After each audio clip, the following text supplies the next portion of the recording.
sweet, but peace hit different when the right man speaks. Ladies first show, got the whole challenge. Breaking down the truth, every Sunday we sit. We dance, we love, we learn, we grow. Sometimes we leave what we didn't know. Fun girl heart, wanna feel that through. But good mind energy, different still. Fun girls love bad boys, we know that vibe. We outside, running wild through the night. But when the heart gets tired and the street gets cold, we look for a good man, a real will. Yeah, good man season, good man season. Switch up your type and your whole life deepens. Fun girls love bad boys, so they don't know more. Fun girls love bad boys, so they don't know more. Ali said choose peace, Fatty said choose wise. Now the whole empire opening eyes. Young and wild, we ain't listen, never care. But grown woman love hit different when it's rare. Stability sweet, baby, that's the truth. All that street love fade, poof, poof, poof. Ladies first Sunday, talk that tea. If men can switch up, then why can't we? Untouchable empire, guiding the throne. Good man season, woman finally grown. Sunday 5 p.m. Tune in, don't miss out. Ladies first show, where we talk like this.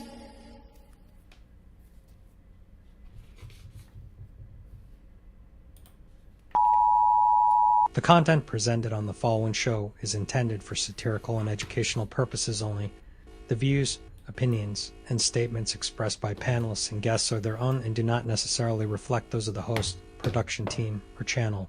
Additionally, any third-party content featured in this program is used in compliance with fair use under United States copyright law, which allows for commentary, criticism, news report, teaching, and research. Viewer discretion is advised, and we encourage independent thought and discussion.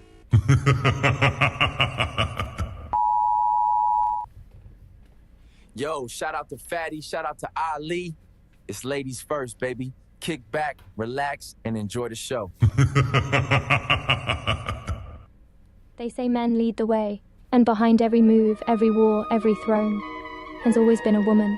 She nurtures, she shapes, she survives, since she speaks, not just to be heard, but to shift the room.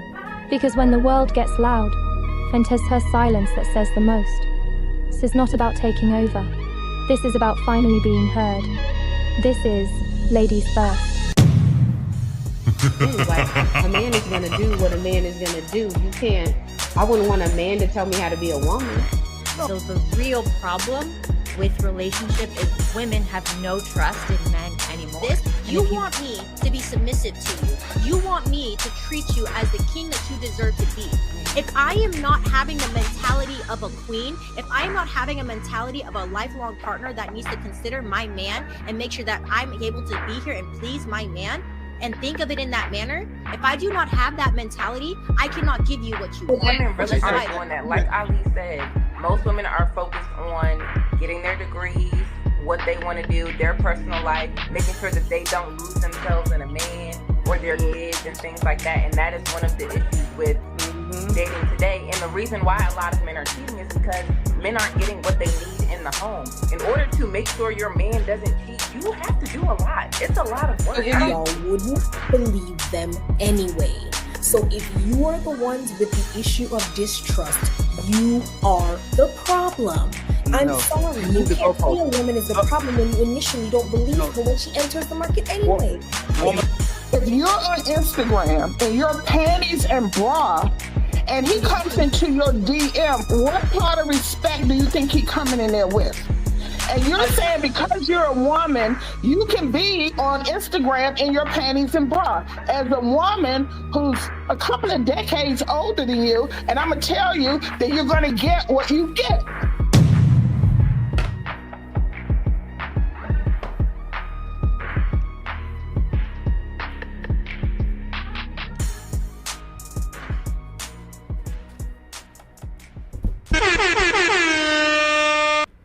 It's time to do.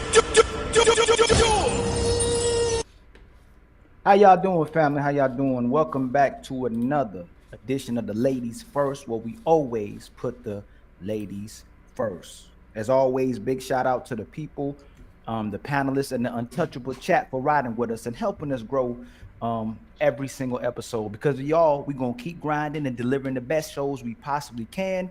And I promise y'all the best is still yet to come. And don't forget to like, share, and subscribe and hype the videos up once they're done as well too.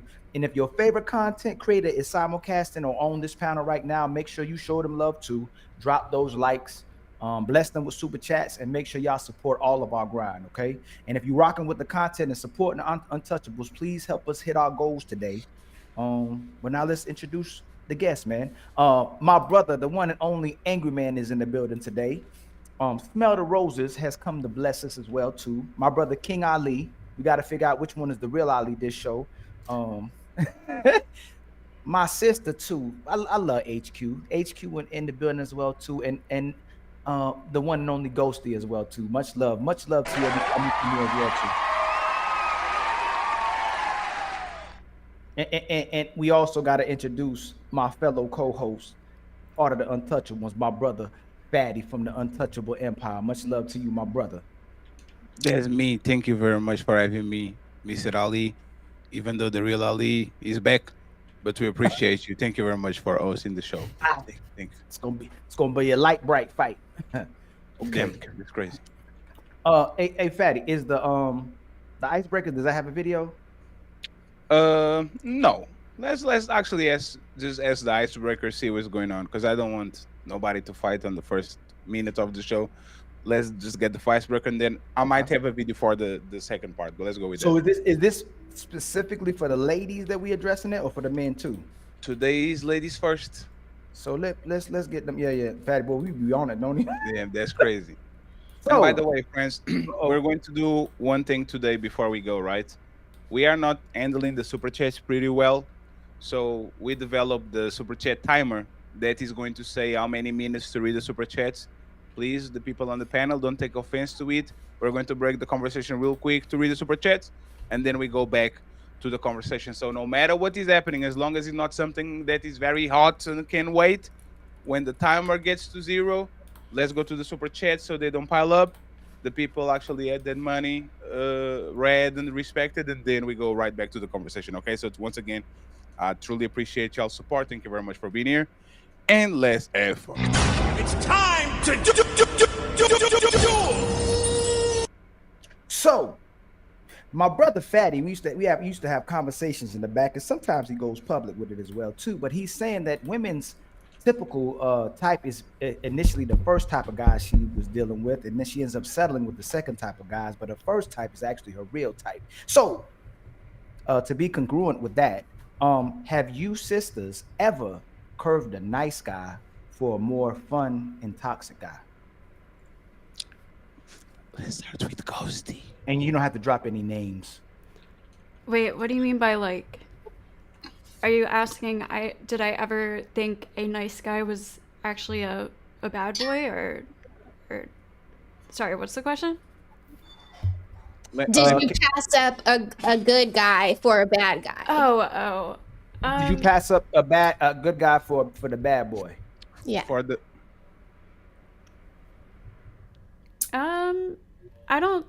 I don't think it's like that black and white. There's been like good guys that I just didn't really like, but I didn't choose like somebody else over him per se. What gives you the ick about the person that is good to you? We just like, I don't know, we met, he was very nice. We just didn't have chemistry, like romantic chemistry. Is he still your friend? No. Why was he trying to be nice? Why was he trying to be nice? Yeah, if a person is nice to you, and then they're not their friends anymore, like why was it being nice in the first place? We met on a dating app. Oh. Yeah. But he was like a nice guy, had a job, like no red flags or anything, but I just didn't feel chemistry with him. Was he fun? Yeah, he was pretty fun. Was he toxic? No, I don't think so. You never dated the fun toxic guy, Ghosty? Oh yeah, I have. No, I've definitely dated the bad toxic guys. Yeah. So why did you choose him over all the other men that was kind of being very nice and very kind to you and saying Green Rising, Magnesium, Queen? Like I don't know how the white people like grace each other on the morning. What is the? Oh, I dreamed about you yesterday. That's what white people usually do. They say, I'll dream about you yesterday, but they send that message to 13 people, and I have a friend that does that. So he's a testimony. He's a very good icebreaker. Like, what made you pick him over the regular Joe? Just somebody else. Yes. So this specific guy, he was a bad boy for sure. We had been friends for years. I was definitely sexually attracted to him. I was immature. You know, the bad boys definitely seemed like the more fun, crazy experience type. I was immature. He was immature. It was just something I was attracted to at that time. We were friends for a couple years before that, and it ended up just happening. So that's how that happened. But I like knew I should have known. Everybody was like, don't date this guy. What are you doing? Even myself, I was like, am I really dating this guy? But I couldn't help my heart. You know, I was just like, I want him. So. And then when you got him, what happened? It was terrible from the very beginning. Did you left him or he left you? Not leaving, like who kind of initiated the disconnecting of the... We were on and off for a couple years, and then eventually I left him in the end. Wait, it took you years to get him off your system? Yeah. I was like really in love with this guy. But oh, so yeah. That's the thing, right? Were you entertaining him like as every time you need something from somebody, you go to that person type of thing? Like for example, some person have vices, right? So their go-to is, let me drink a coffee, let me go eat, let me go smoke. Like, were you treating him like that? Like every time that you needed something from somebody, he would be the go-to guy? I guess so. At this point, because of him, I had lost a lot of friends in my life. So he was kind of the only person left at that point. We were also like partying a lot. So anytime I didn't want to party by myself, he was always around. So, and we got into a really bad toxic cycle. But I mean, we lived together at some point, which didn't work out. And yeah. What? Last question, Ghosty, because I want the rest of the panel to, if they want to ask something. Was this the love of your life? Was the person, when I say love of your life, the person that you love the most when it comes to like that intoxicated feeling, like I like this person. Like, was this the love of your life? I really thought he was. He obviously was not, but at the time, I felt like we were like soulmates, if that's a thing. Like I thought we were meant to be together, but to be honest, if I stayed with him, he probably would have killed me. So. Whoa, wait, one sec. Is this the toxic like I'm a playboy, or is this the toxic I'm Dexter? I work in this police station, but I actually killed people in the forest and nobody knows about it. Like what? It started out as just. Are you talking about? It started out as just a playboy, and then he ended up being like actually a dangerous person to be around. So you're talking about like the type of like toxic. Like the most toxic person, yeah.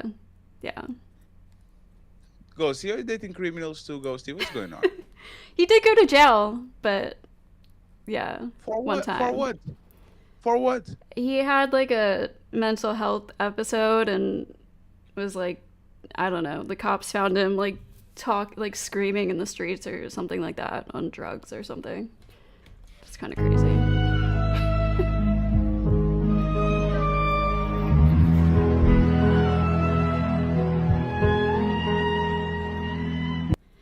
I don't know about these. I'm just being honest. I'm just being real. It's a bad. It's Ghosty. This is ladies first.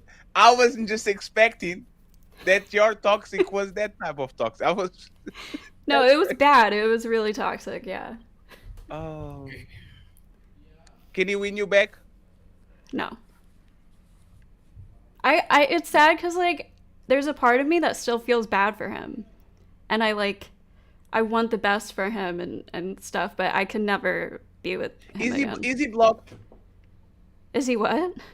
Is he blocked, like completely blocked? They have no access, like, No. or he's like, He's not, but we don't talk. He texts me sometimes. I ignore him, but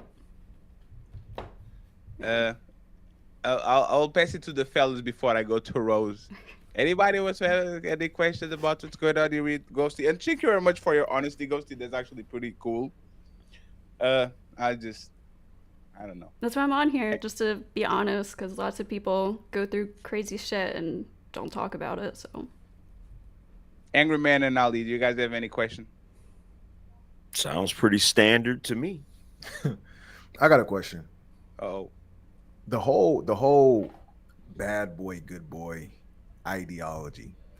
I feel like a lot of it is just pertaining to a guy who doesn't have any set standards for how he lives his life. So it creates this void of accountability for you as a woman to where you don't have to worry about being quote unquote responsible so much because he's a bad boy. He's not taking shit serious. You know what I mean?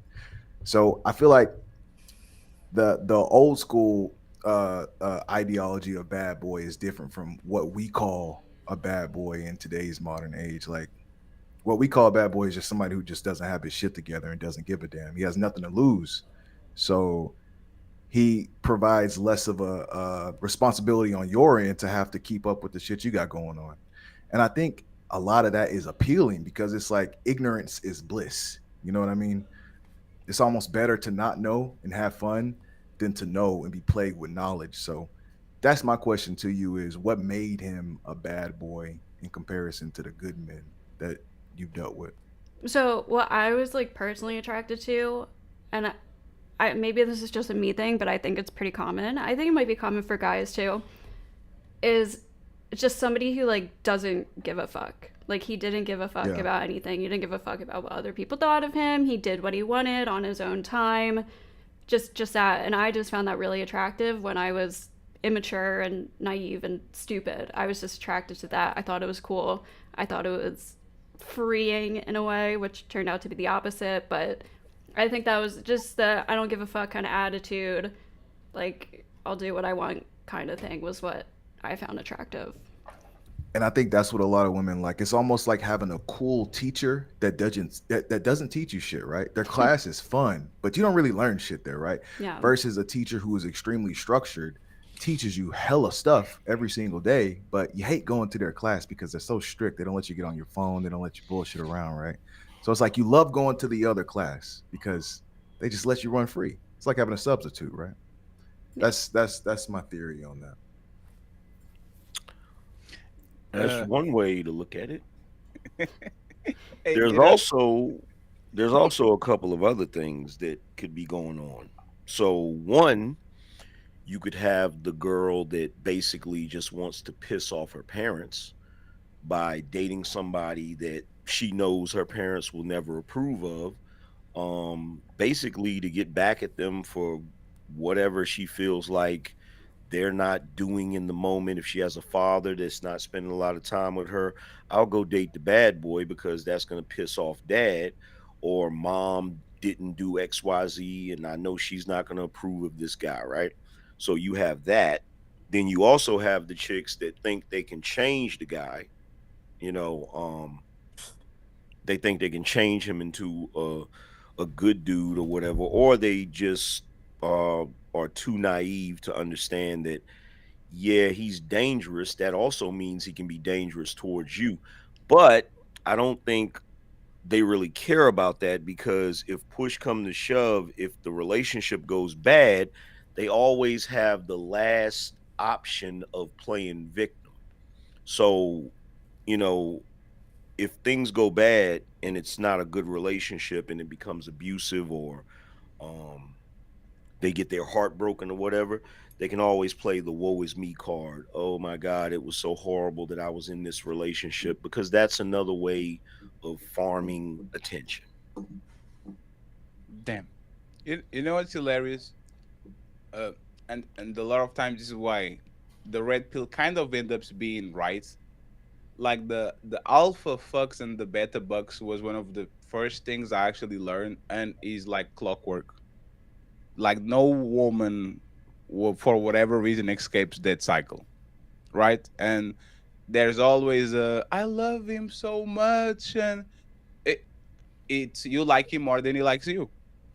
And the problems actually start to pull up when he starts to likes you back, and especially likes you back in a way that is not healthy to you, because a lot of people don't know how to love, especially when the dynamic changes. Like Ogosi in that situation, where any point where the dynamic started changing a little bit, like it was free and he do what he wanted to do and all that, and then there was a point on the relationship where he actually starts to chase you more, being on your top of time. Like there was ever a time where that flipped towards you? I mean, really quickly, it became super controlling.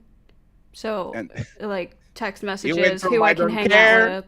Yeah, and I really the other thing was like he had mental health issues, so I was like, oh, maybe if he gets on meds, he'll become better.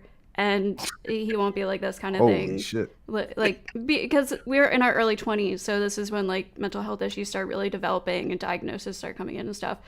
So, yeah, I was like, oh, well, he's just, not on the right meds. He's just, he needs to see that I'm not like actually cheating on him, blah, blah, blah, blah, blah. All these things I was trying to prove just because I just like really, really wanted to be with him. And it took a while to like actually get him to be my boyfriend, because he was kind of like the playboy, and I was like, oh, now he's actually with me, and I didn't want to lose him right after I got him. So that's the other side of it too. Social status.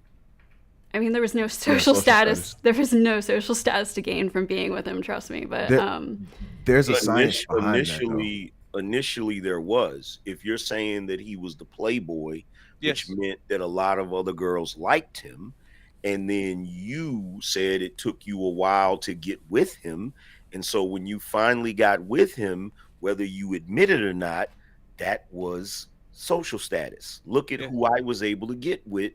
It's the guy that the other girls want. It's hard because like in my friend group, he's not like a super attractive whatever, like Chad kind of dude. Like he's like a loser. He can't keep a job, like kind of thing. Like nobody was impressed with me dating him. So then why would you describe him as a playboy? Because he slept around a lot. Which means that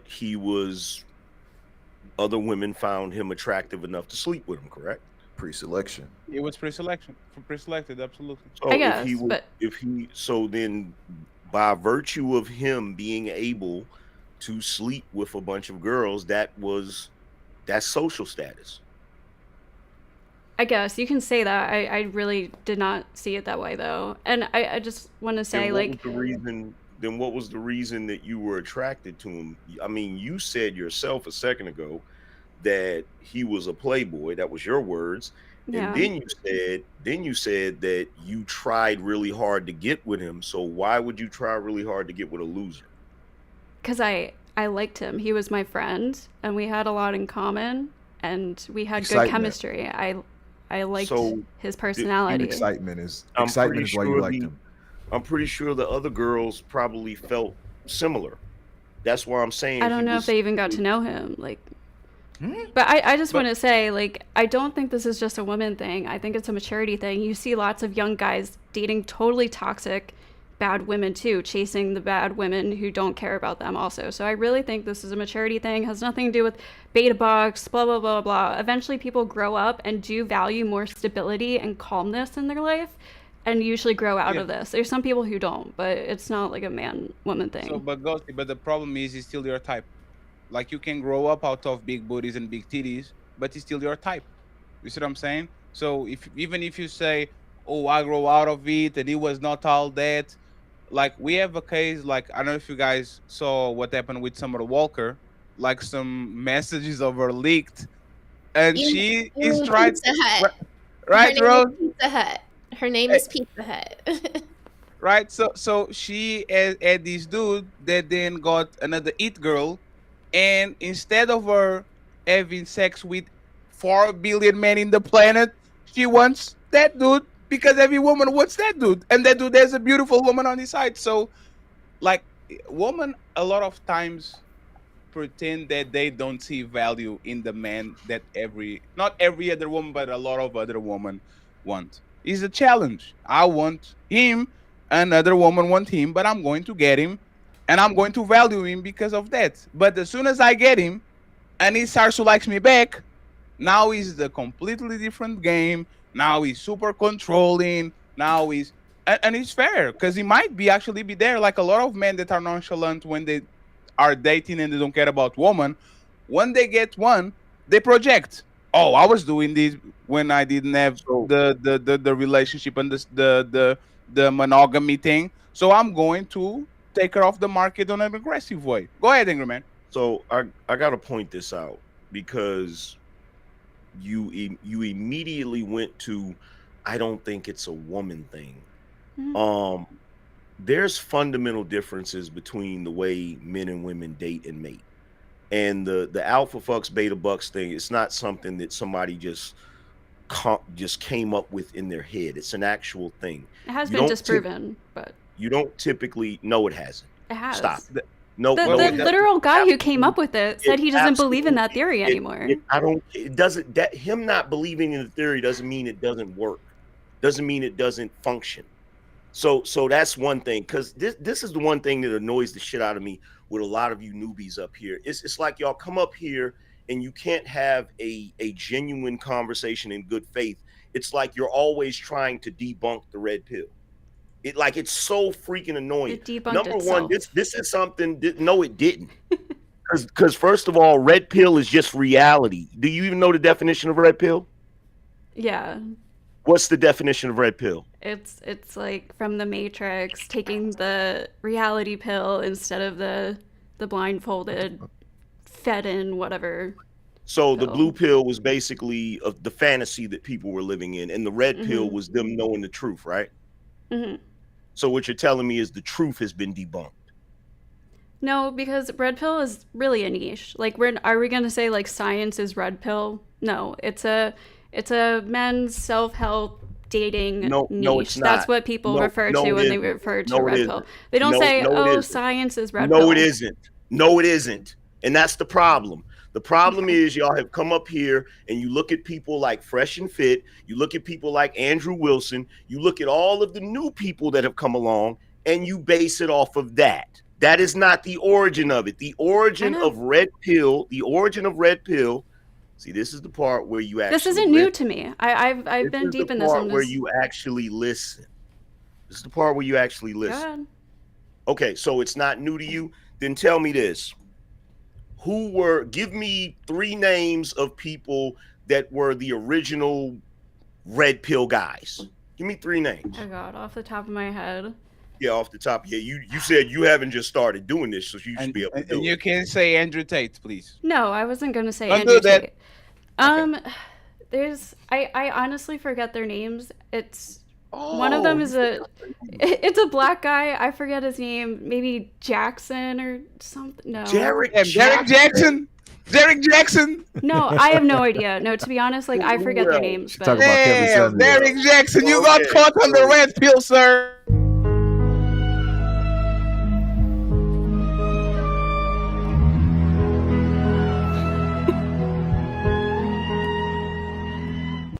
Okay, so I forget their names. I'm not gonna lie.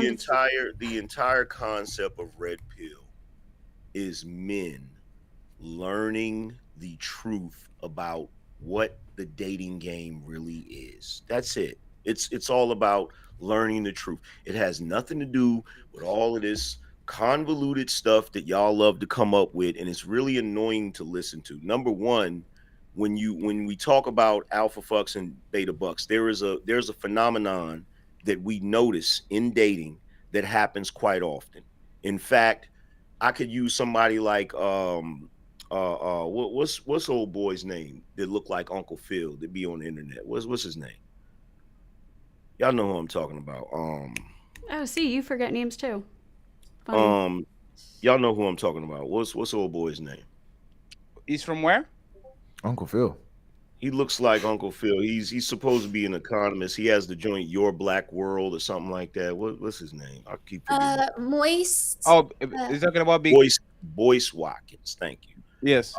So he's one of those guys that, you know, there was a chick that he was in love with when he was in college or whatever, and he couldn't get with her because she wasn't attracted to him.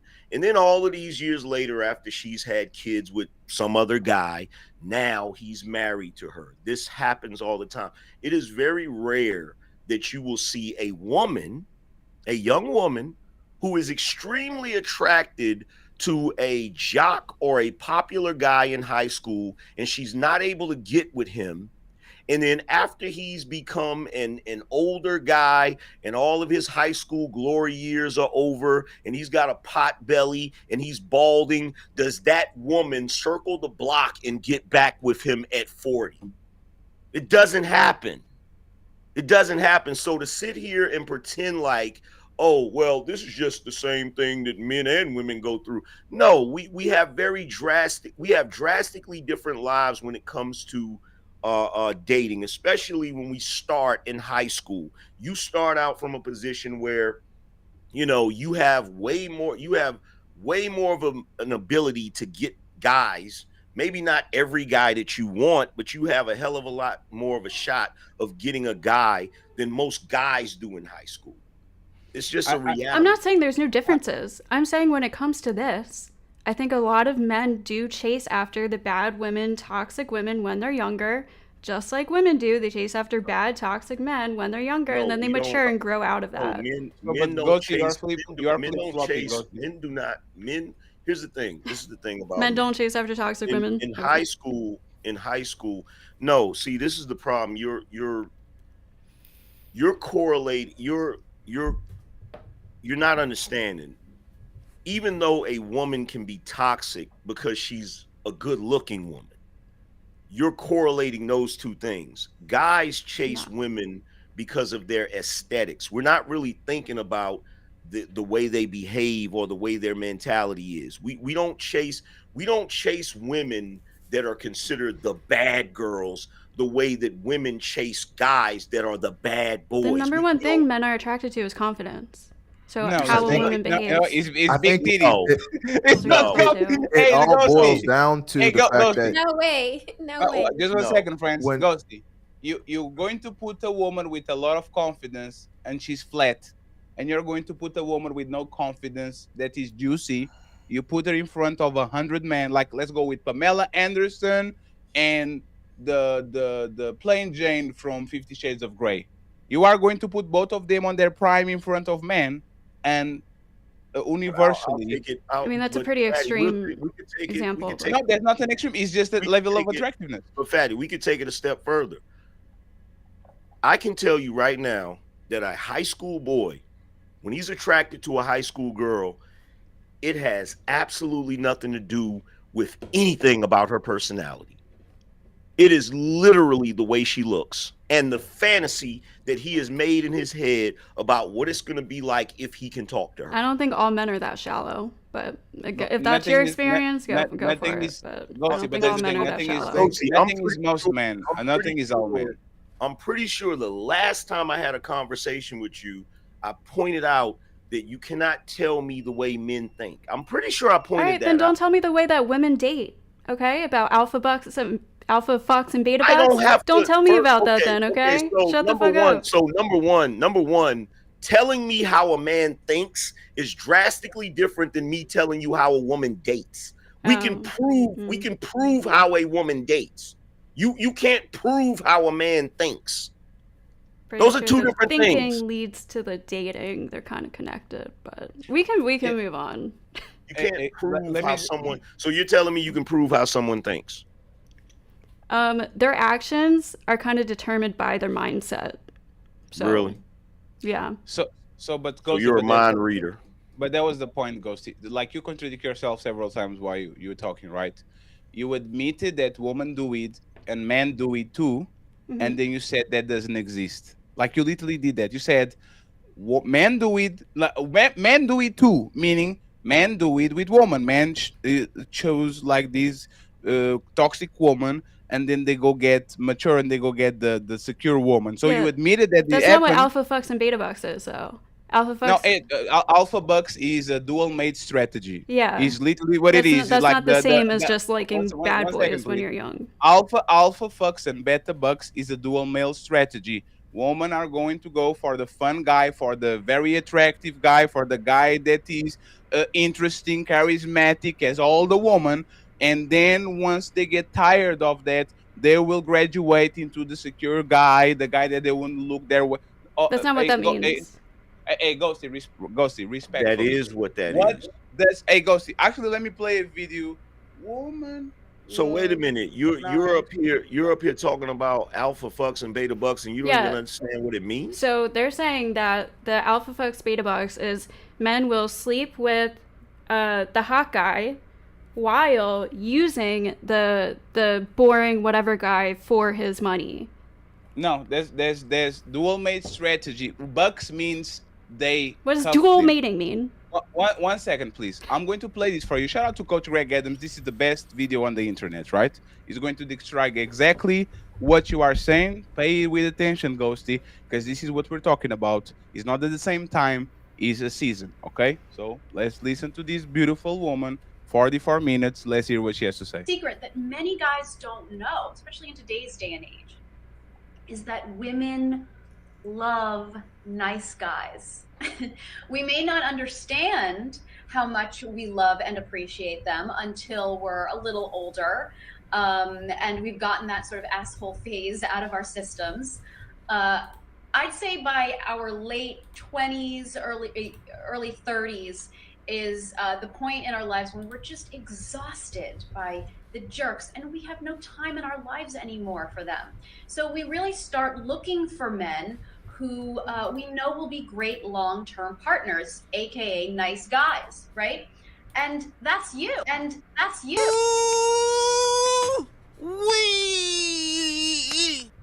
So this is what we're referring, Ghosty. Even the people that we're talking about on this show today, Megan Thee Stallion and Klay Thompson. Megan Thee Stallion had a long history of very interesting men, and now she's 29 or 30, and all of a sudden she goes for Klay Thompson. That is a true good guy. Everybody has very good opinions about the character of Klay Thompson. This is the dual mate strategy. This is also fucks and beta bucks.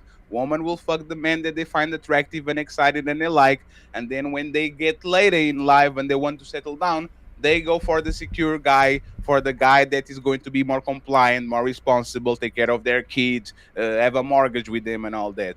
Do you disagree with what we saw here, or you don't agree? And then we go to... I agree that exists 100%. I don't agree that that's what the alpha fucks beta bucks theory was originally talking about. That's but if you want to like minimize it to that, then that's fine. That is absolutely what it was originally about. Absolutely, word for word, that is what it was originally about. See, this is the point I mean about these newbies that got so much criticism for Red Pill. They don't even know what they're talking about. They don't even know. That is literally the original theory. Okay. What will be buck? What is like alpha fucks? You know what it is. What is buck? The bucks. The bucks. Guy with the money. Yeah. The boring guy with the money who's a simp or whatever, who provides her with a lifestyle, but she goes to the fucks guy for the fucks, for the genetics. Yeah. Isn't that what we're literally saying? But she's not doing that. You think that she's doing that at the same time. That's what the dual mating strategy. That's not. No. Listen, that's not what it is. Okay, we're not. The original theory of alpha fucks and beta bucks had nothing to do with women screwing the guy they like while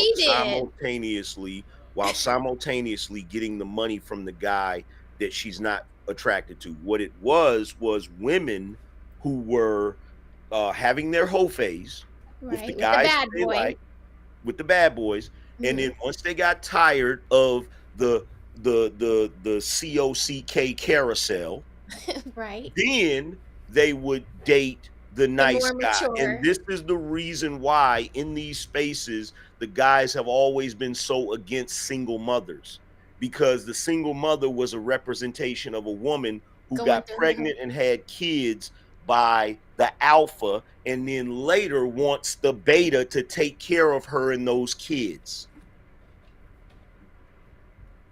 Okay. That's what it was. Let's leave it at this. And Ali, the internet's kicking your ass, man. Ali is like, oh. Trying, Keep dropping. before I get stuck, right? So, am I moving? Is my head moving? Now you good. You good. So, Can you do that again? Yes. This is why men don't believe women or listen to women, Ghosty. You say that men go after toxic women, you would have to accept that you're a toxic woman then, if you're saying that's who women went after when you were at that age as well too. And this is why we don't trust a lot of women, because he doesn't have to prove it to you when you like him, whether he's a good guy or not. But when you don't like him, he has to prove it to you. But regardless of who they are, it's validated and determined always by your feelings. He's bad or good, depending on how you feel about it. The rules don't matter. The order don't matter. The righteousness doesn't matter. When you like this guy, and I think it's infatuated. You don't really like him because you don't even know him. Just like you're telling us you didn't know him. He ended up being controlling, but then you'll turn right back around and say, I had something in common with him. That's why I liked him. But again, this is why a lot of times we believe that a lot of women typically aren't good women, because you move based on how you feel. And Fatty says it all the time. You don't care about winners. You don't care about losers. You care about winners. But I'll keep saying that you don't care about neither one of them. You care about what benefits you at that time. And soon as you can't control him the way you want to control him, you'll say you left him because he was controlling. Like majority of today's women want to be the leaders of men. And when you can't get him to do what you want, well, why'd you leave him? Oh, he wasn't a good guy. He was toxic and he was controlling. He's supposed to be in control. And that's the problem. The woman wants to be the alpha, and she wants to be the beta, and she wants to be the woman, and she wants to be the band, depending on how she's feeling at that moment. So if you dated this guy, either you have to accept that this was a guy you was. Damn, he froze. You went out. I think he Damn. froze up. They got him. He froze. That's crazy. So nobody's ever heard of people not showing their true colors? Wait a second, isn't this ladies first? Go ahead, Angry Man and Ali. The clock, the real Ali. The clock is going to be up. We are going to read the super chats in 10 minutes. You guys got it? So, here's the thing, right? I think one of the issues is we refuse to acknowledge the differences between men and women, right? So when women are younger and women are in a position when they're in their teens, when they first start dating, they have an upper hand in the dating and mating thing around that time. And there's a very specific reason why. The reason why I can say that young boys at that age aren't thinking about the girl's personality is because this is the age where right after they hit puberty, they are literally walking hard-ons. And I know this because I was one, right? And I'm not a shallow person, but I can tell you right now, when you're a teenager and you've been hit with puberty and your hormones are raging, you're looking at the visual, the aesthetic of the woman, or excuse me, the teenage girl. You're looking at the aesthetic of her. You're not thinking about her personality. You're not thinking about any of those things. You're just thinking about, oh, she's cute, I want to talk to her. That's as far as it goes. Now, after you start talking to her, you're getting to know her and things of that nature. But let's be real. In high school, how long does a high school relationship last? A couple weeks at the most. You know what I'm saying? Like you're not that invested into it, as opposed to girls who they're not just looking at the aesthetic of the guy. They like if he's clever. They like if he's charismatic. They like if he's funny. The average teenage boy, he ain't even listening to what you're saying. I promise you he's not even listening to what you're saying. He's staring at you. You feel what I'm saying? That's why girls always say boys are weird around that age. Ali? So girls are doing the same thing as men. Basically, we're looking at the physical attraction just like men. So why would we be any different? That's all you're looking at? No, we look for the good. We look for the good in men. We look for the good, likable qualities in men, regardless of whether they're edgy or not. Okay, Women we're not always we're not looking for any I think qualities. that's where the disconnect comes in. In the though. teenage years, we're not looking for any qualities. We're not. And that's the only reason. See, that's why I said there's a difference. Teenage girls will actively go after the bad boy. They'll see a boy that smokes, he's outside of school smoking or whatever, or doing something he's not supposed to do. They'll actively go after that. Most women don't just go after bad boys. Bad boys. The boys are not. The boys we don't are not. look for bad boys. We just look for the attraction and hope they got nice qualities inside of that attraction. Yeah, that's what most women look at. We don't go out and say, I want to date the bad boy. No, we look for the good qualities in that bad boy too. We look for him to be nice. We look for him to be supportive. Every guy we get involved with, we look for him to do that. We don't just walk out the door and say, I just want to deal with the bad boy. No, because she's right. Just one second. Hey, friends, 1 second. Just 1 second. HQ, question. And King Ali and Angry Man, y'all can go first. Hey, this is a woman, this is a streamer, right? She's like a pass around. Like, she been with everybody and anybody. Ghosty, on the white community, like, do most white men like Sydney Sweeney? They find it attractive? Probably, yeah. I find her fucking attractive.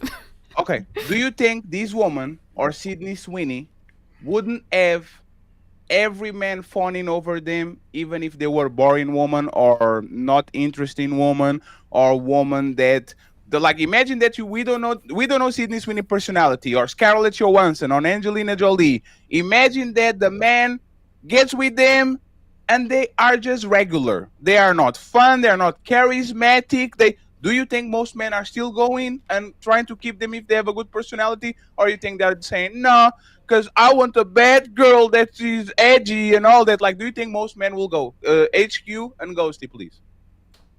Yes, of course. And it's the same for fucking Leonardo DiCaprio. So they are, oh my God, so they are right. Attractive people are attracted to attractive people? Yes, that is true. No. Hey, 1 second, please. Dennis Rodman wouldn't get Pamela Anderson and Carmen Electra if he wasn't edgy. And you guys call Dennis Rodman ugly. Like, there's a lot of men that, for whatever reason, are not all ecstatically there, but because they add some type of charm, some type of charisma. Let's go with Seal. He's scarred all over his face. Like, when you look at men, there are several factors of attraction. That's what Angry Man and Ali are saying. When a woman look at the man, a man might not be very attractive, like on the top of the line, but he's fun, he's charismatic, he has some game, he knows how to make you feel like, 1 second, please. I never met a man that said, I am super physically attracted. I'm not physically attracted to this woman, but she's funny, so I'm going to cuff her. But she's a bad girl, but I'm going to cuff her. But she doesn't know how to cook and she's toxic, but I'm going to cuff her. That usually happens on the woman's side, not on the man's side. There are unconventionally attractive women that are more attractive to men because of their personality. Give me one name. Hold on. See, no, hey, Angry Man, before you go, please. I mean, give me one. No, 1 second, please. 1 second. Give me one name of a woman that is middle of a pack when it comes to attraction level, that men fawn over her because of her personality traits. One woman. Most people aren't married to 10s. You realize that, right? No. Most people are married to average women. Ghosty, I'll repeat it again, Ghosty. Okay? Let me give you an example. Pete Davidson. That man is a regular man, right? I don't even know who that is. But every woman that been with him brags about some character traits that the man has that actually got him Ariana Grande, got him Kim Kardashian, got him all these. So we have a bunch of regular men that, because they have other things, other personality traits, they are attractive to most women. Let's do the reverse. You are going to give me an average woman that we all know that because of her character traits, most men are like, oh my God, she's so beautiful, she's so sexy, I want her. Give me one woman. One. Dude, some people, just because somebody isn't a 10 I ask you, doesn't Ghosty, mean that men can't be attracted to her because ask of you how a she is. question, This Ghosty, happens you can every be single doing that. day. Ghost, you keep Me, doing that. I my ask you- boyfriend, Ghost, I ask me. you, Ghost, I Like, ask- I'm a pretty average, not very pretty woman, and my boyfriend is attracted to me for who I am. No, And he's Ghosty. attracted to me just, you know, No, Ghosty. I'm his type or Ghosty, whatever. please. No, Ghosty. This is literally can- just average fucking Ghosty, please. attraction. Listen to what All we're right, talking I have a about. question We're- after your question. Yes, but we have to talk with each other, right? I'm trying. I'm literally telling you. But that's what you're not listening to me. No, you're I can- you're not accepting my I answer. can- You're not accepting my answer. That's just the bottom No, line. Okay, but this is what is happening, right? I can find you in nature, in media, so many women that say, "Oh my God, this man is not like handsome, but there's something in him. Like I like him. Like he's charismatic. He sings. He's funny." Okay, if I took 10 minutes, if I took 10 minutes of Googling, I guarantee you I could find a super A status celebrity male who is married to a pretty average looking That's not the basic point. That's woman. not the point. That's Ghosty, what you're moving the- asking me. Ghosty, you keep moving the conversation. Oh my God. You have to listen to me, please, because if you can listen, you can reply to me, right? Again, I'll repeat it again. I can find you, woman saying, "My ex was ugly. This celebrity, I don't find him attractive, but for whatever reason, I don't know, because he sings, because he's funny, because he's charismatic, because he does these things, like he gets me wet, he gets me going, I like him," right? Find me a woman in media that we all know that is average looking and that men fun. And every time they see her, they're like, "Oh my God, I want that woman," even though she's average looking, because of her personality traits, because she's funny, because she's exciting, because find me one of these. And if you can, Zoe Anchorman is right. Deschanel? I don't fucking know. Like Wait, I what? don't know very many so- celebrities, to be so honest here's with the- you. here's Like the- here's- obviously this here's the- exists. Okay, so here's the problem with this, right? And HQ, shame on you. I remember high school. No, And shame I on was you now. come on. I remember high school. I was a bad boy. I remember high school. And I remember who got play and who didn't. Okay, so we not gonna sit here. See, this is why men No, don't- you all are making it seem though it's some funny dynamic that women are physically attracted to men. I would love The to be physical- able to finish a sentence. Go I would ahead. love to be able to finish a Oh, sentence. so let us talk too. Okay. No, because here's Go the ahead. problem. No. What do you mean let you talk? You're the one that interrupted me. Because we can't get in. See, this is where the problem comes in. The No, we're problem- not going to. No, we're not going to have the meta conversation. Angry Man finished the point, and HQ went interrupted. Go ahead. No, this is where the problem is. The problem is every time, this is why men do not trust women. Because every time y'all come on the internet, you're lying to try to avoid everybody revealing how goofy you are. You're goofy. You're goofy as hell. And what you do is you jump up here on the internet trying to keep the lie alive.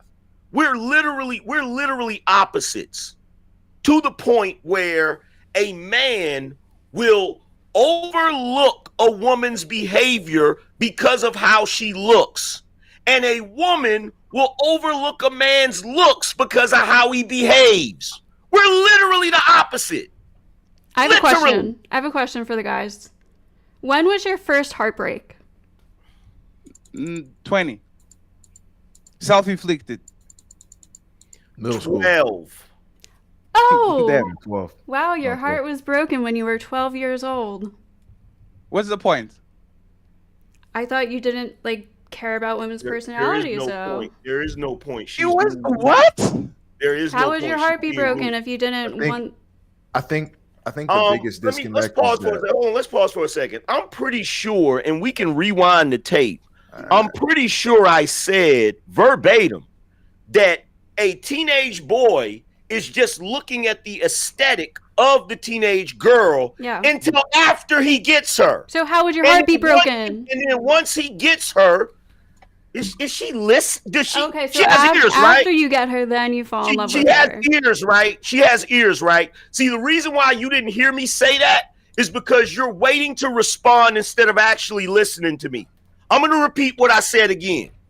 And this time, let me finish the full sentence, and then you can respond. All right, you're. I'm pretty sure I said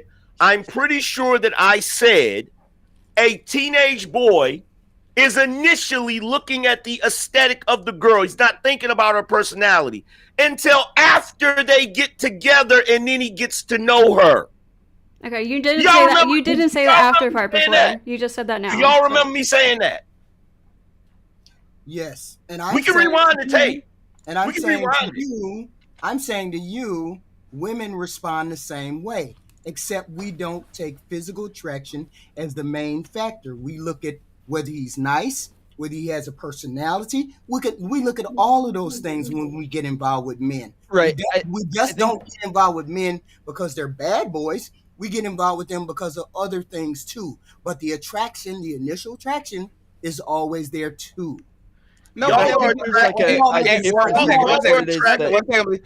original point. That was not the original point. The original point that y'all accused him of saying was men like bad women too. Men like women with bad personalities too. And Angry Man replied, no, we don't focus on that. We focus on how she looks. It's not about her being having a bad personality or a toxic personality. No man sees an attractive woman and says, either she's toxic or boring.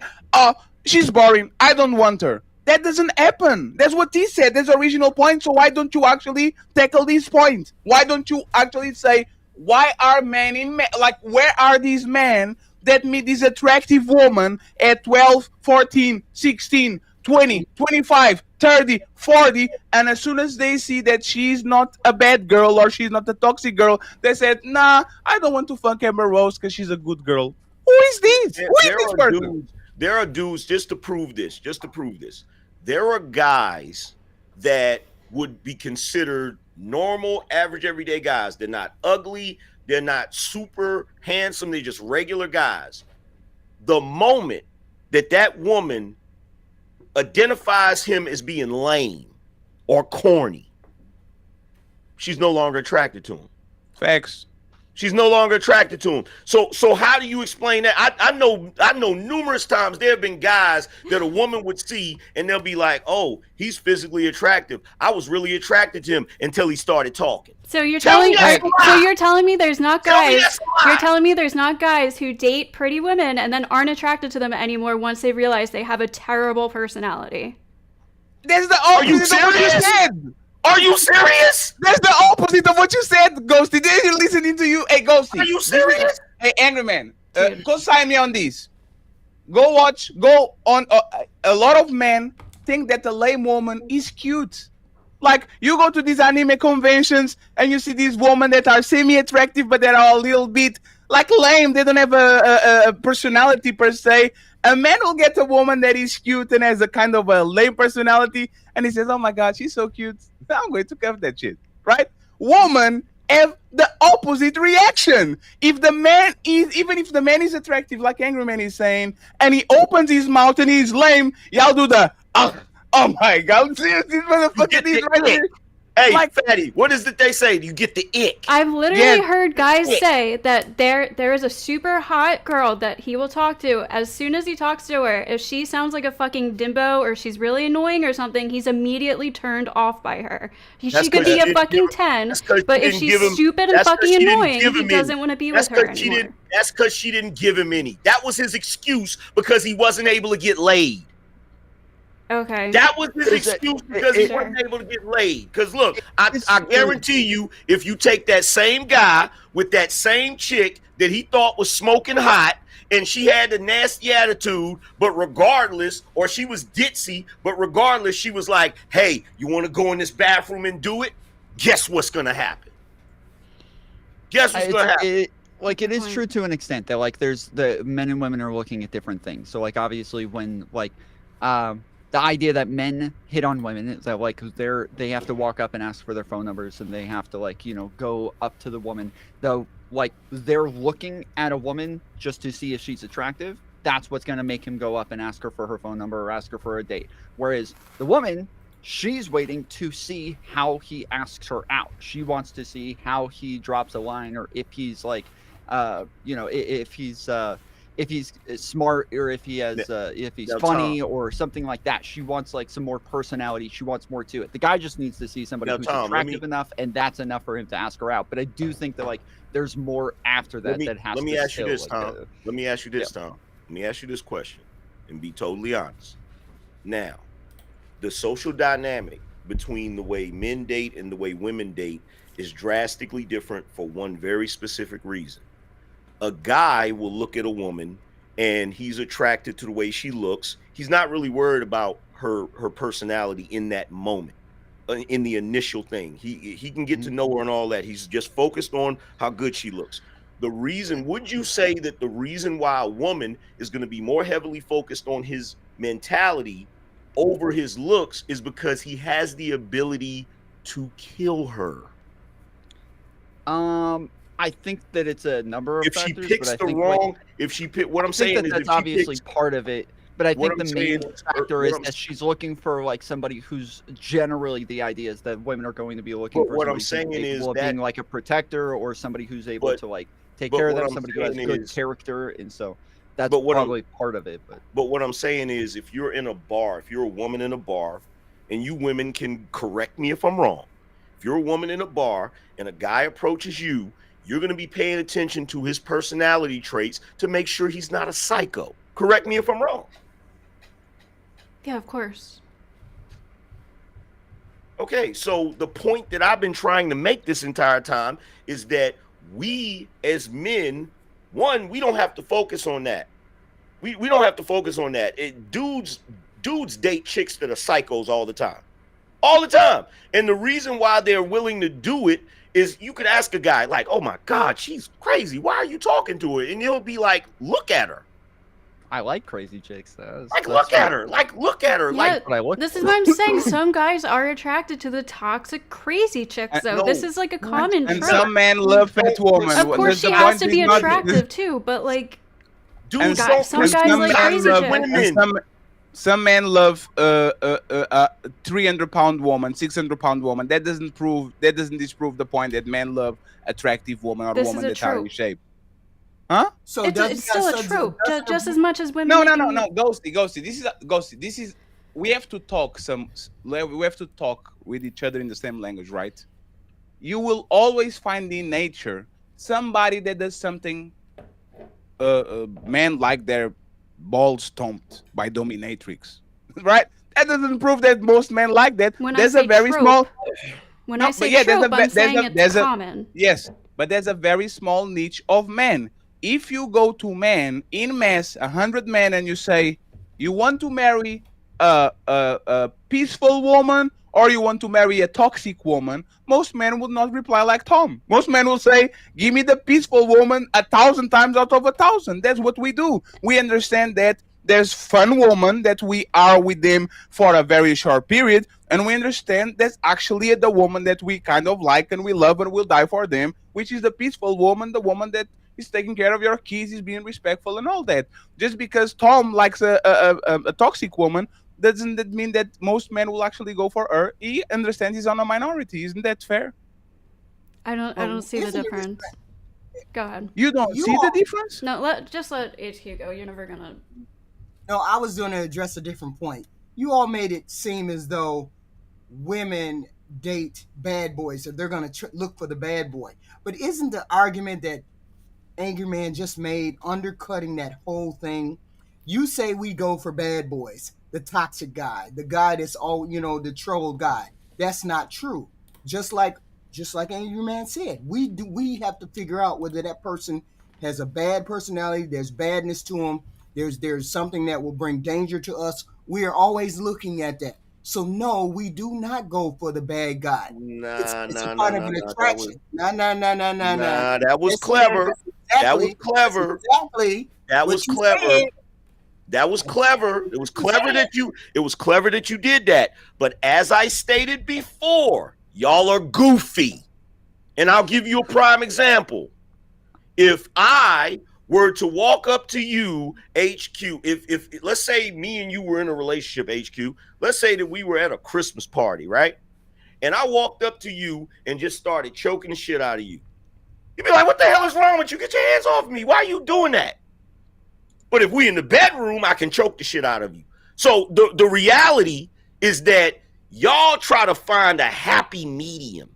So when I said you're trying to make sure the dude isn't psycho, that has nothing to do with him being toxic. Those are two different things.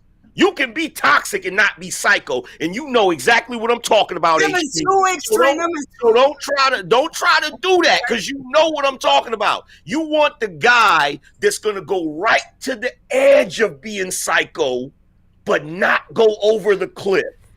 And that's how y'all be getting in trouble, because you be getting with the guy that's toxic, and you think he won't take it all the way there. You think he won't go full psycho.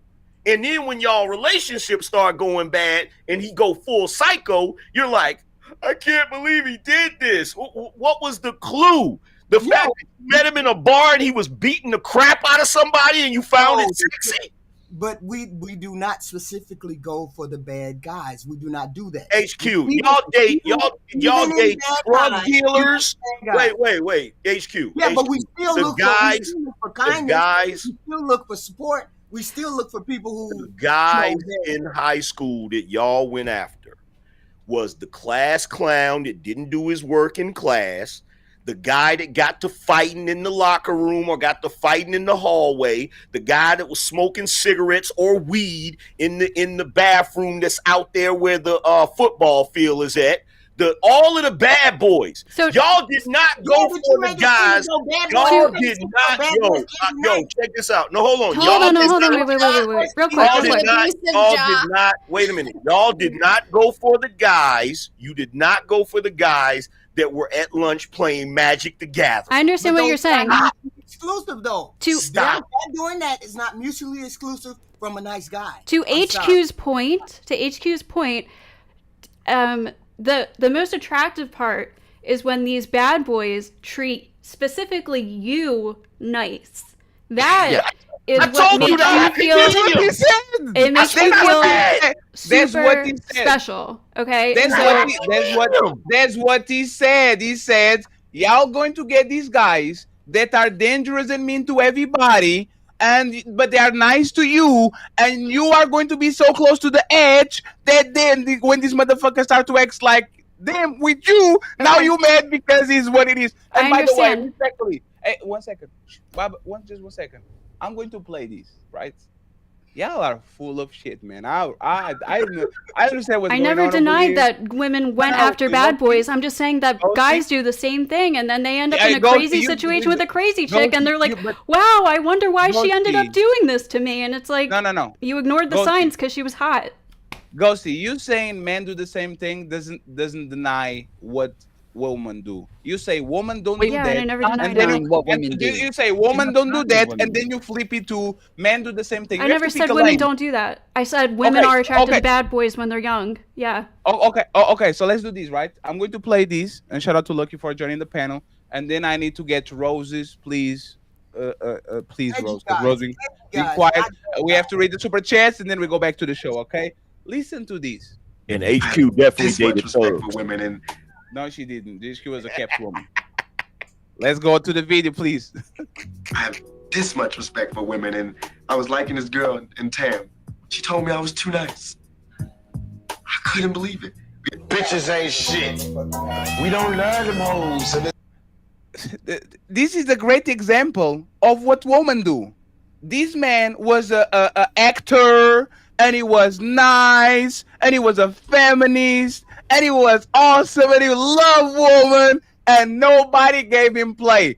As soon as he flipped into the meanest motherfucker in the planet, everybody, so sexy, look at him. Like, and they was throwing their draws at him. He couldn't. He had to beat him off with a stick. He couldn't.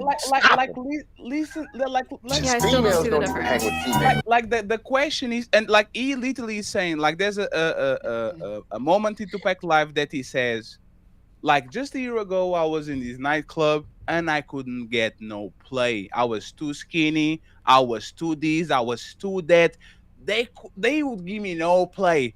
And the same woman on the same nightclub, they can't even stand be next to me without being, He's the same person. Once again, he's the prototype. You know why a lot of times men become bad men? because they understand that's what women want. Yep. They will go towards the nice route. Oh, I'm going to buy her flowers and I'm going to be nice. And then they will see a picture on Instagram of that woman saying, Miss and Miss, Mr. and Miss such and such and such. And they go look at the profile of the dude, and the dude is nothing has nothing to do with nice. And now I'm a hunter. I'm trying to get the gazelle, and I keep missing and failing, and I'm a lion, and Scar is getting all the woman. Motherfucking Scar. I'm Mufasa trying to get woman. I get nothing. Yeah, Fatty, that is what she's saying. That she's saying that Ghosty's saying that like the bad boy stereotype is something that's attractive, especially when he seems like he's a mean guy, but then he's nice to her. That makes her special. It makes her feel special, and that's something that is like especially But attractive. the flaw in her One second, Rose. argument. This is the last question, and Rose gets interrupted. Sorry, Rose. Tom, give me the same for a man. You have this woman that was a beautiful woman when she was young. And she was a good girl. She was a nice woman. She was a respectful woman. And man was giving her no play. And as soon as she became a baddie, and when I say baddie, it's not on the physical traits, it's become a toxic woman. Men were like, oh, I wasn't going with her just because she was beautiful, but it was boring. But now she's toxic. I want her. Who is this person? Who is this woman? That's a doesn't exist. The difference That's what Ghosty is the comparison would be the good girl. No, because that's just not easy to see, because when we're talking about like the stereotype of a guy, we can kind of see this in like the way he dresses, the way he carries himself, the way that he acts, the way he treats other people. Whereas like a woman who like turns 21 and ends up getting diagnosed with BPD and shit like that, we can't see this in like her Instagram pictures or her Facebook pictures. Oh, yes, you can. It's not as simple. Oh, yes, you can. It's called a septum ring. It's called a chest tattoo. There's a whole bunch of shit. There's a whole bunch of shit you can see. You can tell when a woman is just pure toxicity. And the point that Fatty's trying to make is that you don't see, you're not gonna, okay, you could have a guy that is a fairly good looking guy, but he goes to school, he grew up in a good household, so he goes to school, he gets good grades, he does what he's supposed to do. Women will identify him as a lame and a cornball, right?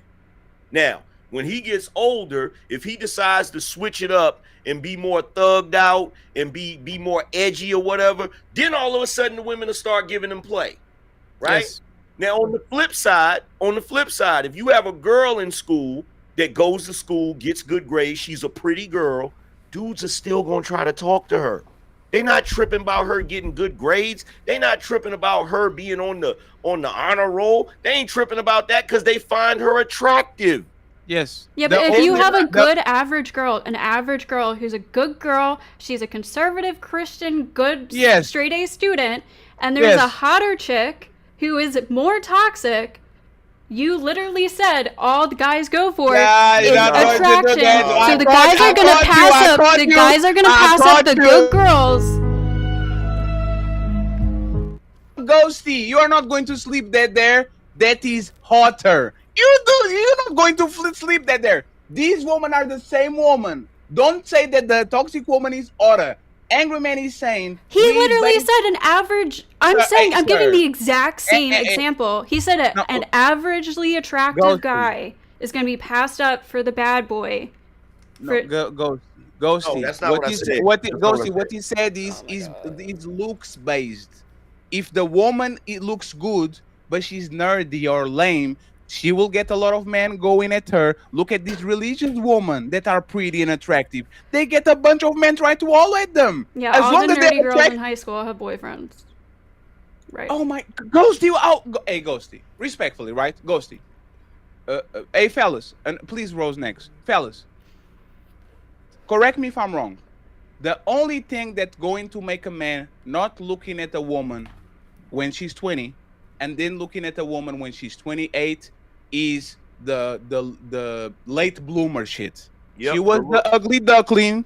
She was a woman that didn't got the curves or the looks, and all of a sudden she has the what do you call the something season, like the glow up season, and now all of a sudden she gets a little bit juicier. She knows how to do makeup better. She has like she grew her hair, and now men now are looking at her. Isn't this correct? That is literally based on looks. And then on top of that, dudes don't typically go and try to find a bad girl or the toxic bad type to try to piss off their parents. They usually want to bring a girl home that their mother likes, or at least they hope she likes her. Most of the time she doesn't, but they're not actively pursuing. Girls will actively pursue the bad boy. Dudes are not actively pursuing the bad girl. They can end up with a bad girl because she's good looking, but they weren't actively pursuing the bad part. That's the point we're trying to make. And Ghosty, just to make sure that do you agree with us, Ghosty, that the deciding factor between a woman doesn't have no play at 18 but having play at 28 is the fact that she became more physically attractive? Can we agree with that, Ghosty? Wait, what? Wow. I do think that there's a difference in the way that women mature though versus men. Like I think that like women, when they get into their teens, they are more likely to be a bit more rebellious and like rebel against their parents. Whereas like boys, when they're younger, they are a lot more trouble, and then they get into their teens and they become a bit more mature and a bit more like obedient with their parents. And so I think there's like very different phases that men and women go through. I know about that, Tom. I don't know about that. Yeah, that's. There's a reason why people say that if you have a daughter, those teenage years are fucking rough with a daughter. But if you have a son, they get very good when they're in their teenage the consequences years. for men are way more deeper than are for women. The teenage years for when you have a daughter, the teenage years are rough because you're trying to stop little boys from screwing her. Of course, it's going to be tough. But again, but no, it's about, I'm talking, that exists as well, but I'm talking about the rebellious act, like the fact that like women become a little bit more rebellious against their parents. That's just teenagers. In my experience and where I grew up, boys become like way more obedient. Every time we corner the conversation, we allow it to get away from it because we move too fast. If we're gonna stay right where you're at, Tom Foolery, it means most of these women were rebellious and toxic when they were younger, right? Just real quick, yes or no? Yeah.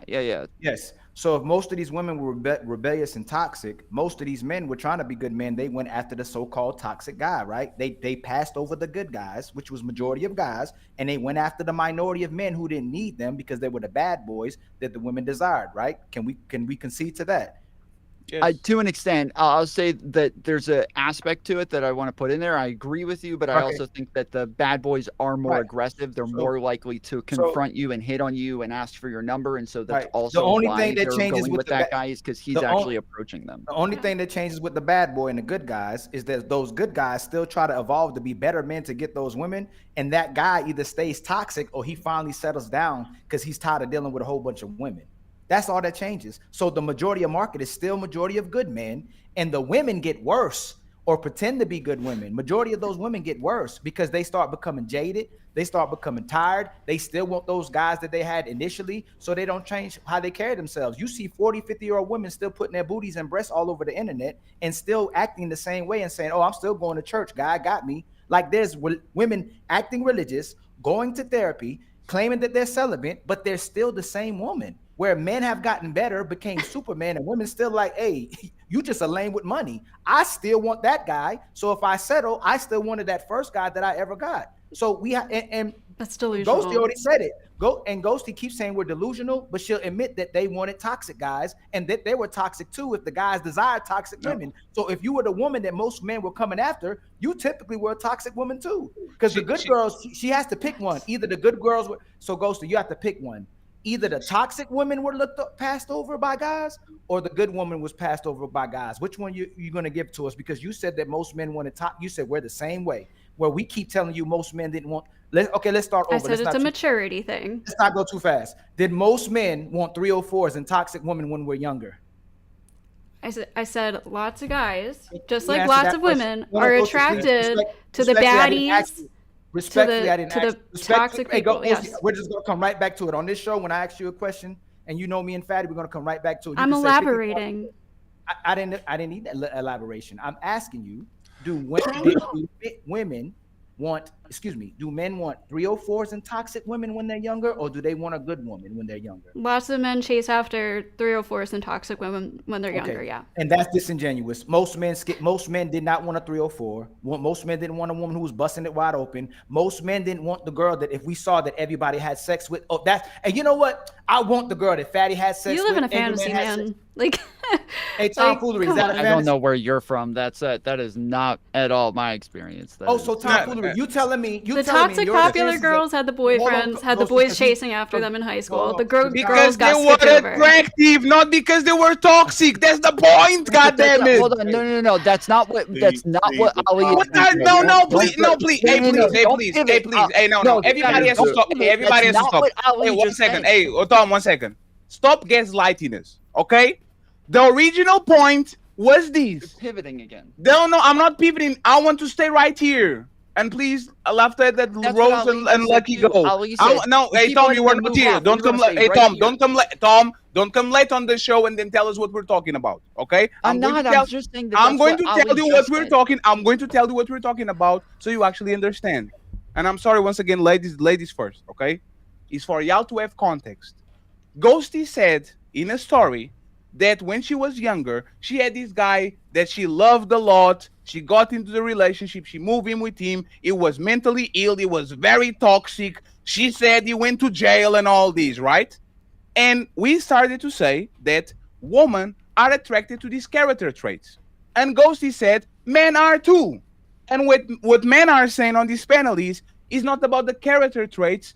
It's about the attractive level. If that woman is attractive and you are a 16-year-old and she's like one of these mean girls in high school, you still are going to have a crush on her, not because of her attitude, but because of her attractive level. So if you find this church girl in the same time, in the same place, and she's beautiful too, you still go for her because she's beautiful. You will all at both of them, not because of the attractive level. It's not about on the personality level. It's on the attractiveness level. And Ghosty keeps changing too, but y'all love toxic woman too. How do they look? Do they look? Do they look good? That is why if they look earlier. Good. 1 second, please. Well, hey, 1 second. I got you. Hey, y'all are science people. Science is this. You get two things, you replace one factor, and you see if you have a different result. If men go after beautiful woman when they're toxic, you remove the toxic and you bring a beautiful, nice woman, and they still go after that woman because she's beautiful. What actually makes the man go after that woman is the level of attractiveness. The personality traits have nothing to do if a man goes or not. Is if he's a boobs man, does she have boobs? If he's an ass man, does she has ass? This is beautiful. Like, this is what happens. So why does she keep introducing but y'all go after toxic woman too? Yes, we do, if they look good. That was the point. It's not about the toxic, it's about looking good. Now, Tom, you can intervene. Angry Man, Ali, and the ladies, I'm going to put the clock back to 0. Please uninterrupt it because they've been waiting for a while, okay? Now, you know what we talk about? Tom, Angry Man, Ali, Roses, and Lucky. Please don't breach the line. Go ahead.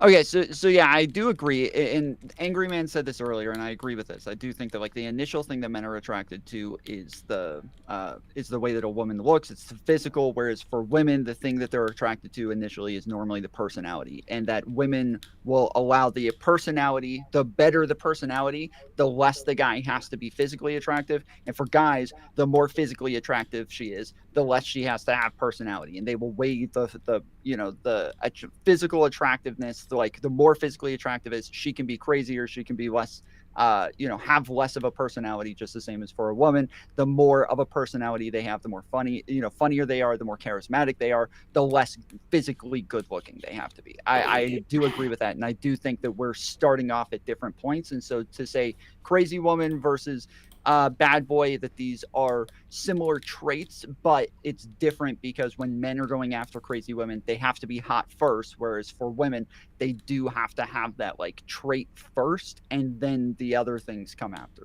And so the trait would be the bad boy thing, whereas like for guys, the crazy thing comes after them being good looking. I do agree with that. Angry Man and Ali, and then Rose and Lucky. So the one thing that we're not pointing out is that part of the reason that a woman in high school will become toxic or be a mean girl is because she's attractive. So of course, toxic girls are going to have dudes coming after them because they're usually the attractive ones, because they're able to get away with being toxic because people overlook it because they're good looking. They overlook it, right? But see, this is how bad it is. Just like I said earlier to HQ, y'all are looking for the happy medium. You're looking for the guy, and even Ghosty admitted this, like he's bad and he's toxic, but he's not that way to me. That's what y'all said, right? Mm-hmm. With the guys, when they get with a pretty girl that's a mean girl, she's mean to him too. Not always. He's not even looking for a happy medium. He just wants the hot chick. And he'll tolerate her being a bitch. He'll tolerate her being mean. He'll tolerate her doing all of that shit because he wants to be with the hot chick. And there's a reason for this, right? The reason for this, what is my man's name?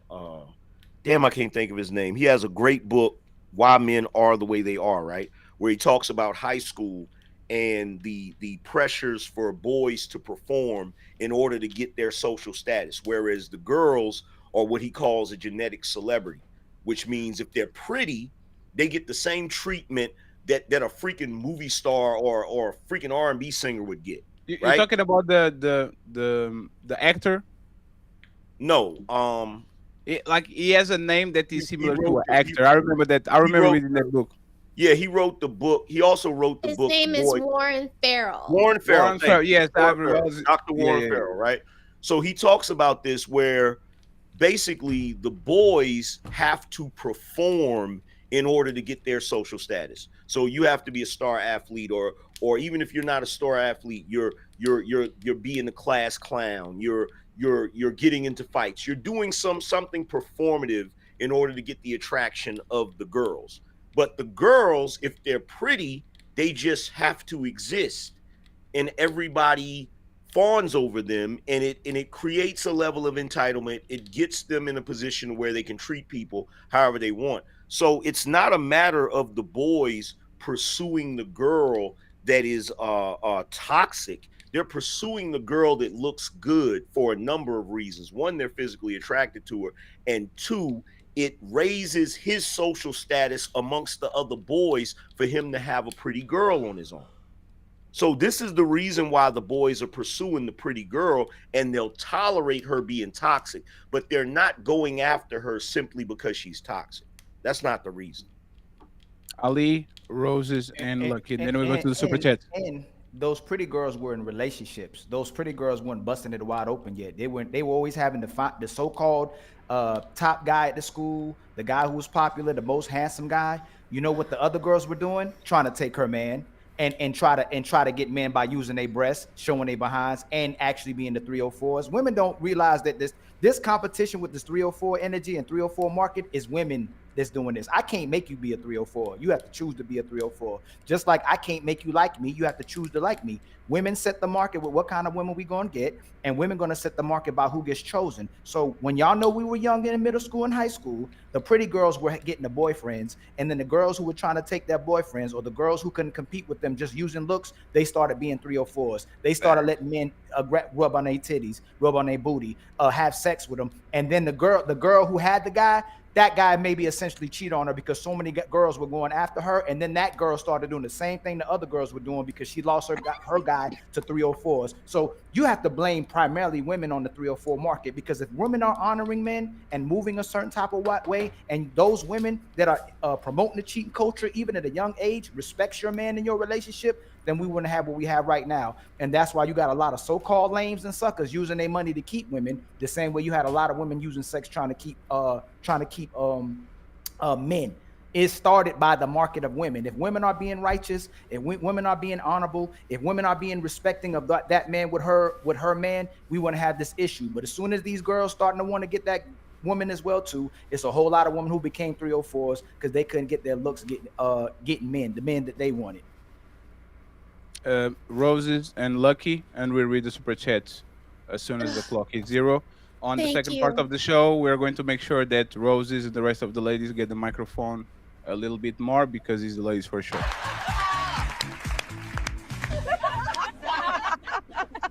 Wait a second, isn't this ladies first?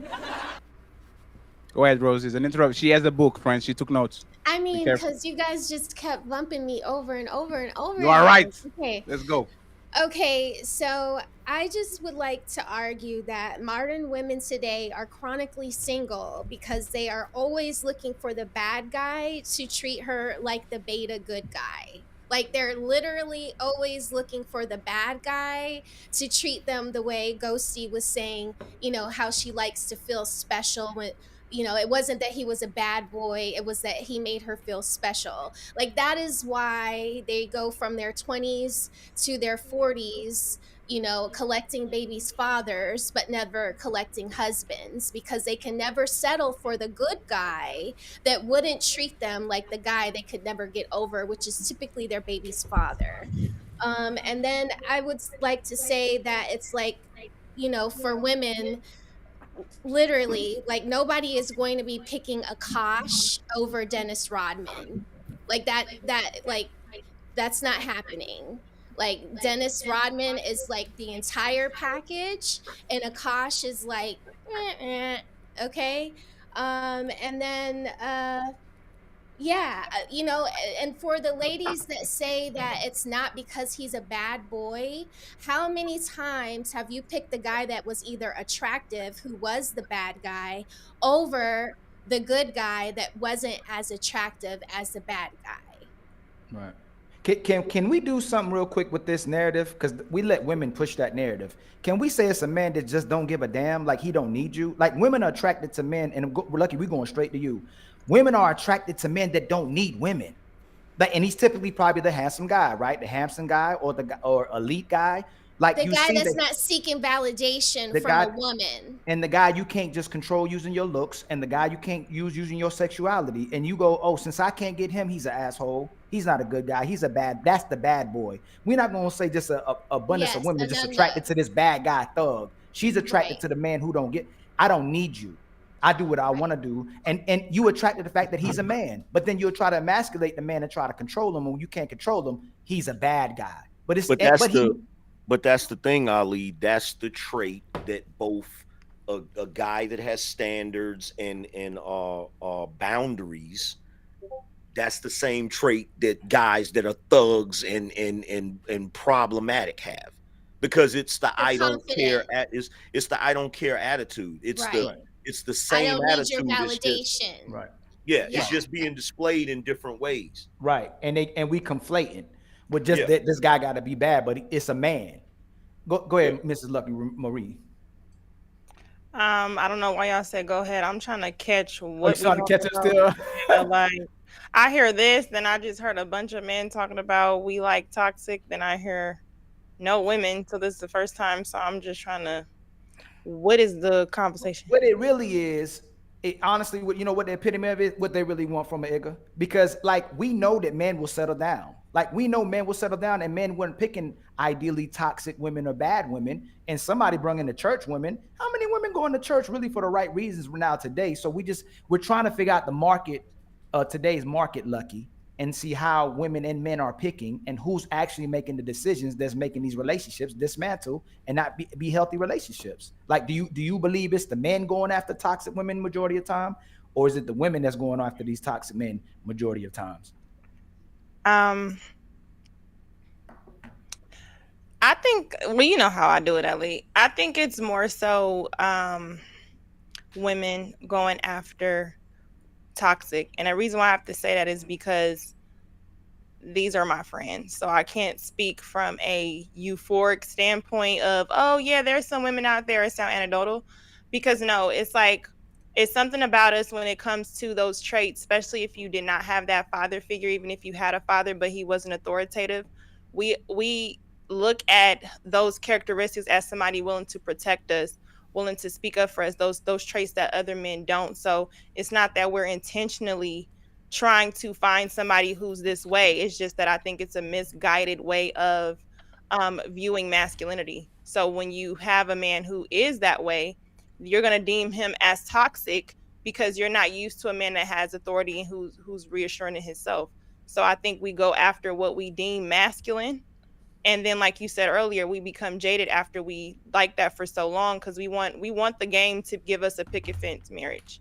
We want, even white girls go for the motorcycle dude. So you know what I'm saying? It's something about this sense of protection that he can have. Like, oh, he can do this for me. He'll speak up. He'll beat a nigga ass. Like, we want all of that. However, the other guy who's more docile doesn't give us that. He'll protect us. He'll speak up. He's more of the, what was that Temptation movie where the dude was yelling at the girl and then he just said, "Just get in the car. Like, I'm willing to get mad at you for putting me in a situation where I have to flex muscle." So women generally don't like that. So I think that because they're misguided on what that looks like, they go after what masculinity looks like to them on what can protect them. And then we asked all the ladies too, did you, when you were younger as well too, did you pass up the good guy for that, the fun, toxic guy, the guy that you felt like was masculine? The good guy, okay, so y'all were talking about from young ages, the good guy usually doesn't have the confidence to approach that girl. So yeah, it's the nice guy. Yeah, so sometimes he is not given the confidence because he's already inferior, that she likes a certain type of man. I gotta add something to that. So, first of all, just because the good guy does not have the confidence to approach the girl doesn't mean the girl doesn't know the good guy likes her. Yeah, so would you suggest she approach? Go ahead. So I'm saying in that case, are you suggesting that she approaches? Because No, then there's a conversation. what that says- happens? No, I'm not saying that she should have to approach. What I'm saying is there are guys in high school that will like a girl. They won't approach her on some "be my girlfriend, can we date" type stuff, but they'll sidle up next to them. They'll try to become friends with They'll them. put themselves in the friend zone. Nah, they didn't put themselves in the friend zone. They do. Nah, They see, do. this is where the But disingenuousness no, comes angry from. man, you Come don't on. date men, so your understanding only. This is, I didn't say I did. In order But- to hang but- out with us, it's but understood wait that a you're minute. a But friend. wait, hold on. Whether for a you second. accept it or not, Hold on for a second. we're saying you can hang out with us and we're accepting you in this space as a friend, whether you accept it as a friend zone or not. No. An angry man trying to get somewhere. He about to get, and if he don't get where I think he going, I'm gonna clarify that as well. Yeah, too. you can jump in. Because I if think he don't- going if where I don't think. hit it. I think he If going where don't I hit think. the- If I don't hit the nail on the head, you can jump in. Go ahead, Here's my thing, right? So no, you're right. I never dated a man, right? But I was a young boy that did like certain girls, and there was a time where I might not have been confident enough to talk to this particular girl, but I know that particular girl knew that I liked her. You see what I'm saying? So this goes back to the point about what we're saying, where women will actively pick the wrong look. If you're gonna sit here and tell me, No, if you're gonna sit here and tell me that you, as a woman, if you like a guy that's a jock or a bad boy or whatever, and he doesn't approach you, are you really gonna tell me that you don't try to strategically put yourself Yes. in certain places so Yes. that you do, right? yes, I know. You said, am I going to tell you that I don't? I don't. You don't? Okay, so we're all gonna agree that girls that want a guy to talk to them that's a bad boy or whatever, because here's the thing with jocks, bad boys or whatever, a lot of times they're oblivious to the girls. That's part of the appeal girls have. That's part of the appeal they have to the girls. They're not paying attention to them. They're focused on playing basketball. They're focused on hanging with their buddies, all of that stuff. So what the girls will do is they'll come around them and flirt and fawn and giggle and and touch him and all of that stuff. You're doing all of that because you want to show him you're attracted to him. Here's my question. Why is it you don't do that with the boy that's the good boy? You know he's a good boy and you know he likes you. Why don't you do that with him? I have Answer done that. I have done that. Cap. That's That's not- where you that's not sharpen your cap. knives. No. That's Just where you because I've sharpen your dated knives with the boys dated that bad like you. guys doesn't mean that I haven't also been attracted to good guys too. In Thank high you. school, that did not have that did not have the confidence to talk to me, and I would go sit next to them in class, or I would text them. Yeah, this happened. Like, so then the majority of guys you dated were good guys. Yeah. Wait, why do you have to go to the majority? I'm just saying that this happened. Because when Angry Man and we says didn't that, end up dating. That's the thing. Like, when but I Angry had Man says crushes. that- when Angry Man says that, a lot of women you'll corner yourself and then start saying, "Hey, we were dealing with good guys." So if you couldn't make it with the bad guys, what happens with the good guys? If y'all ended up dating the good guys or showing your attraction to the good guys, what happened with those good guys? I had crushes on some guys who weren't the bad boy stereotypes. And what happened? We didn't work out. Let me They ask taught this. you how to Let me deal ask with this. the Hold on. bad Let me ask one. Ali. Let me ask Ali this question. What we about to get?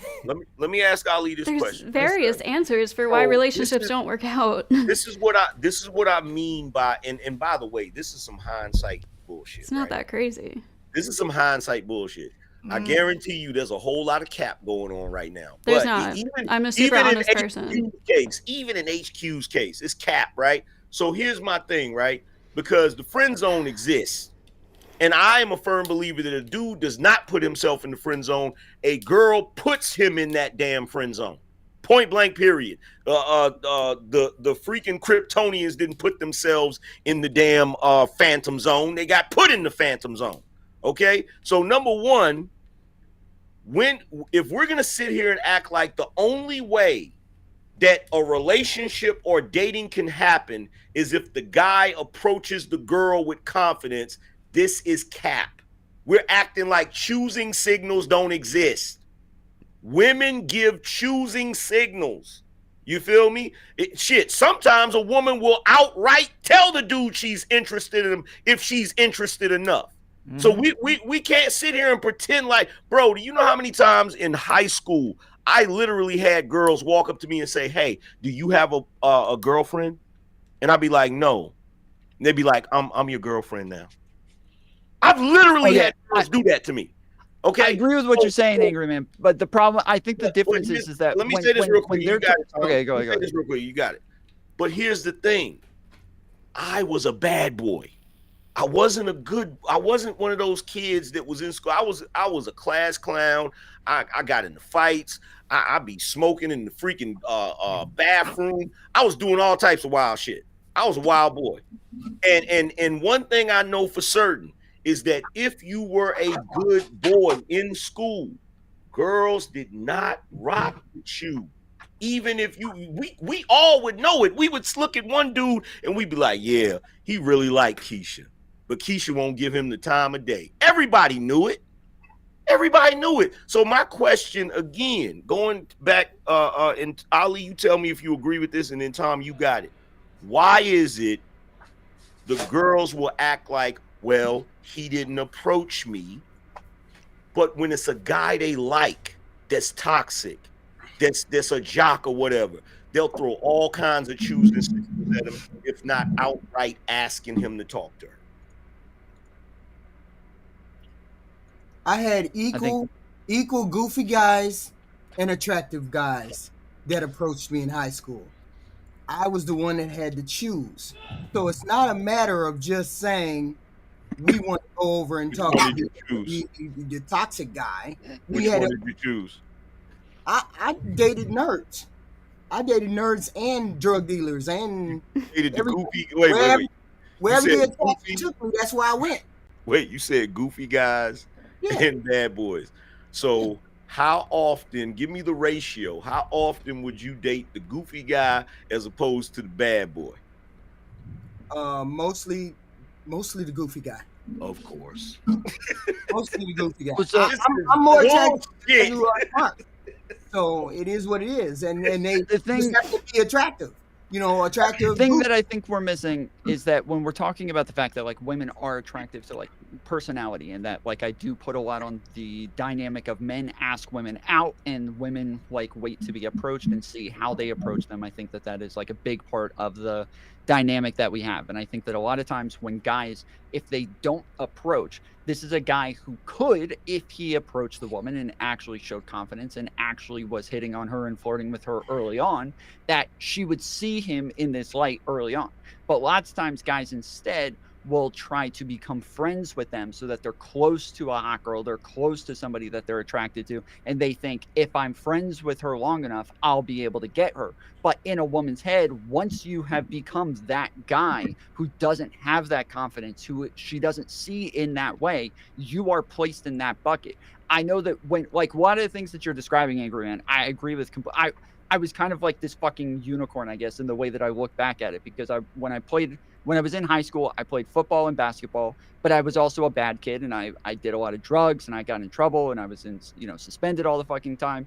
But I was also going to church every Sunday, every Wednesday, and I was like very much like about celibacy and waiting till I was married and all this shit. And so I did not like approach women, I didn't hit on women, I didn't do any of that shit. But I was approached all the fucking time. Like, women were coming to me and just like hitting on me and asking me out or whatever. And I think that it is like about how you move with them, because I know there were numerous women who I did like that were very pretty, but I was just hanging out with them all the time and waiting, a month or two before I said anything. And I'm like, already I was kind of put in that zone where we were friends though. And that was okay, but that's the excuse.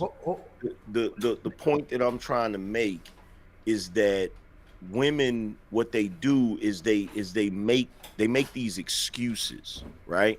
So they'll say to you, if you're in the friend zone, right? They'll say to you, well, we're friends. You know what I'm saying? I don't want to go there. But the guy that they like, they'll say, we need to be friends. Am I wrong?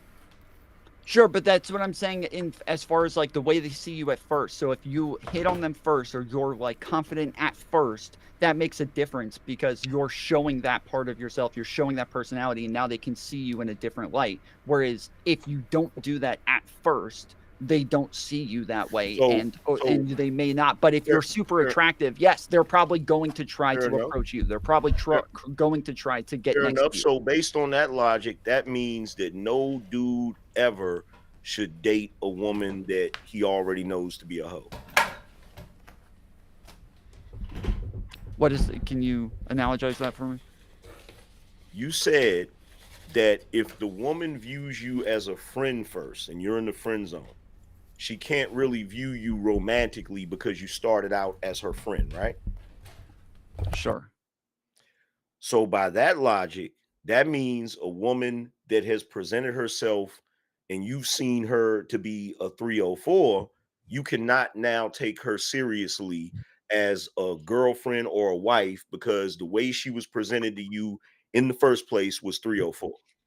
This is why the part that I'm starting at is that men and women view each other differently, and that the way that they are attracted to people is different. So where men are just attracted to a physically attractive person, it doesn't matter if you were friends for a while, if she was a hoe for a while, it doesn't matter. She's physically attractive, the guy is going to be physically attracted to her. Whereas for women, you can be physically attractive, but that doesn't mean that they are attracted to you and that they're going to want to be with you. And so that's why I'm starting with that like fundamental basis, because I think the way that women view men is very different than the way that men view women. I don't understand what we're doing over here. Like, this woman like you before you anything you do, anything you say, man. Come on, man. Like, there's no, like, they put you in slots immediately as soon as they see you. Immediately. Like, immediately. No. I've been told why I said it's an excuse. Unattractive to women. Girls that's why that I said dated, it's an excuse. I've been told by women that when they first saw me that I was like, like, okay, like they didn't think anything of me. But then once I start talking, once they hear me like talk for a while, that I become way more attractive to them because I talk with confidence, because I'm funny, because I'm charismatic, that this totally changes the way that they view me. So I don't know where you get 100%. That's not what happened. That's not what happened. 100%. You know actually what happens, Tom? This is the only way. This is the only way that the woman is going to change her mind. Is the toy analogy. The kid has a toy. He doesn't like the toy. The cousins come home and they start to play with this toy, and all of a sudden, I want my toy back. Why you play with my toy? The only way, let me finish, please, because I was quiet. The only way that a woman upgrades you from too. Oh shit, I actually like the dude. If his other women are starting liking you, so she sees the people playing with the toy, and this is why Pete Davidson gets Kim Kardashian and Ariana Grande and all these women, because nobody was looking at Pete Davidson when he was a nobody or he was an actor in CNL. As soon as he fucked Ariana Grande, all these women want to fuck him immediately for whatever reason. You're just wrong. You're just wrong. My best friend, literally, this happened with one of your boyfriends. Let me just finish and then I got you. What y'all do is soft approaching. You go to the gym at the same hour as the dude. You drop your anchor shift if you are on the Wild Wild West in the 1600s. You like my stories about my food. What the fuck does a pizza has to do for you be talking with me and putting likes in my stories? You like me. You want to talk with me. It's an excuse. I can take a picture of the sky and the woman will pull up and say, oh my God, you have a sky in Portugal? Oh, that's so cute. Like, that's how you approach, man. Is how you do it. You go to the pictures that I posted in 2017 and you like 7 of them, so I can know, oh shit, she likes me, because she's literally looking around. This is what women do. Y'all can be CSI, go to every post we do, every video and all this shit, and then all of a sudden say, oh, I don't do that. I don't show interest in men. You do. You might not do in approaching a man and saying, baby girl, what's your name? Let me buy you a drink.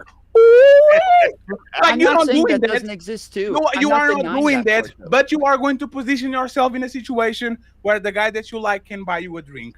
That's approaching too. Is not just the hard approach. That with the good guy. Why don't you do that with the good guy? That's this has happened. Literally, my best friend, I introduced her to my guy best friend, and she literally made fun of him at first. She was like, ew, he's so ugly. He's like a goat, like called him like goat or something, him and his best friend, goat and another animal or something. And then as she got to know him, she literally was like, wow, he's like, I'm like literally physically more attracted to him as I like got to know him better. And they ended up dating. And this has happened with guys I've talked to too. Like, they're just kind of like, whatever. Like, I'm not like initially super visually attracted to them. And then as soon as they're talking, I get to know the personality. I'm like, totally attracted to them. He needs to get the hell away from her, because something changed, but it wasn't what he said. It was getting to know him, literally. Nah, bullshit. Oh, bullshit. I'm sorry. So I can't tell you how men think, but you can tell me how women think. It was something else. Tom described the situation exactly. Yes. Yes. Exactly how it happened. Yes. It was something else. Trust and believe. No. So my internet key is goofy, right? Angry Man already cornered this conversation a long time ago. We tried to run away from. My mic is now. No, it's good. It's on the phone. It's on the phone. It's good. No, it's good, but it's good. On the phone. Okay. If she ain't breaking her rules for you, if she's not compromising her feelings for you, if she's not putting you in the same predicament or perception in your mind that she does with the guy she actually likes, that's what Angry Man's talking about. If you don't risk it all for this guy that you didn't like or that wasn't your type before, y'all picking and choosing who the winners are. You're picking and choosing who your friends are. You picking and choosing who's going to win. And that's what he means by the men that, like certain type of men can be around you and you're like, he's not gonna be my friend. How many times you ever told a guy, I can't be your friend? Like, you like him so much, I cannot be your friend. That's disrespectful for even telling me that I'm your friend.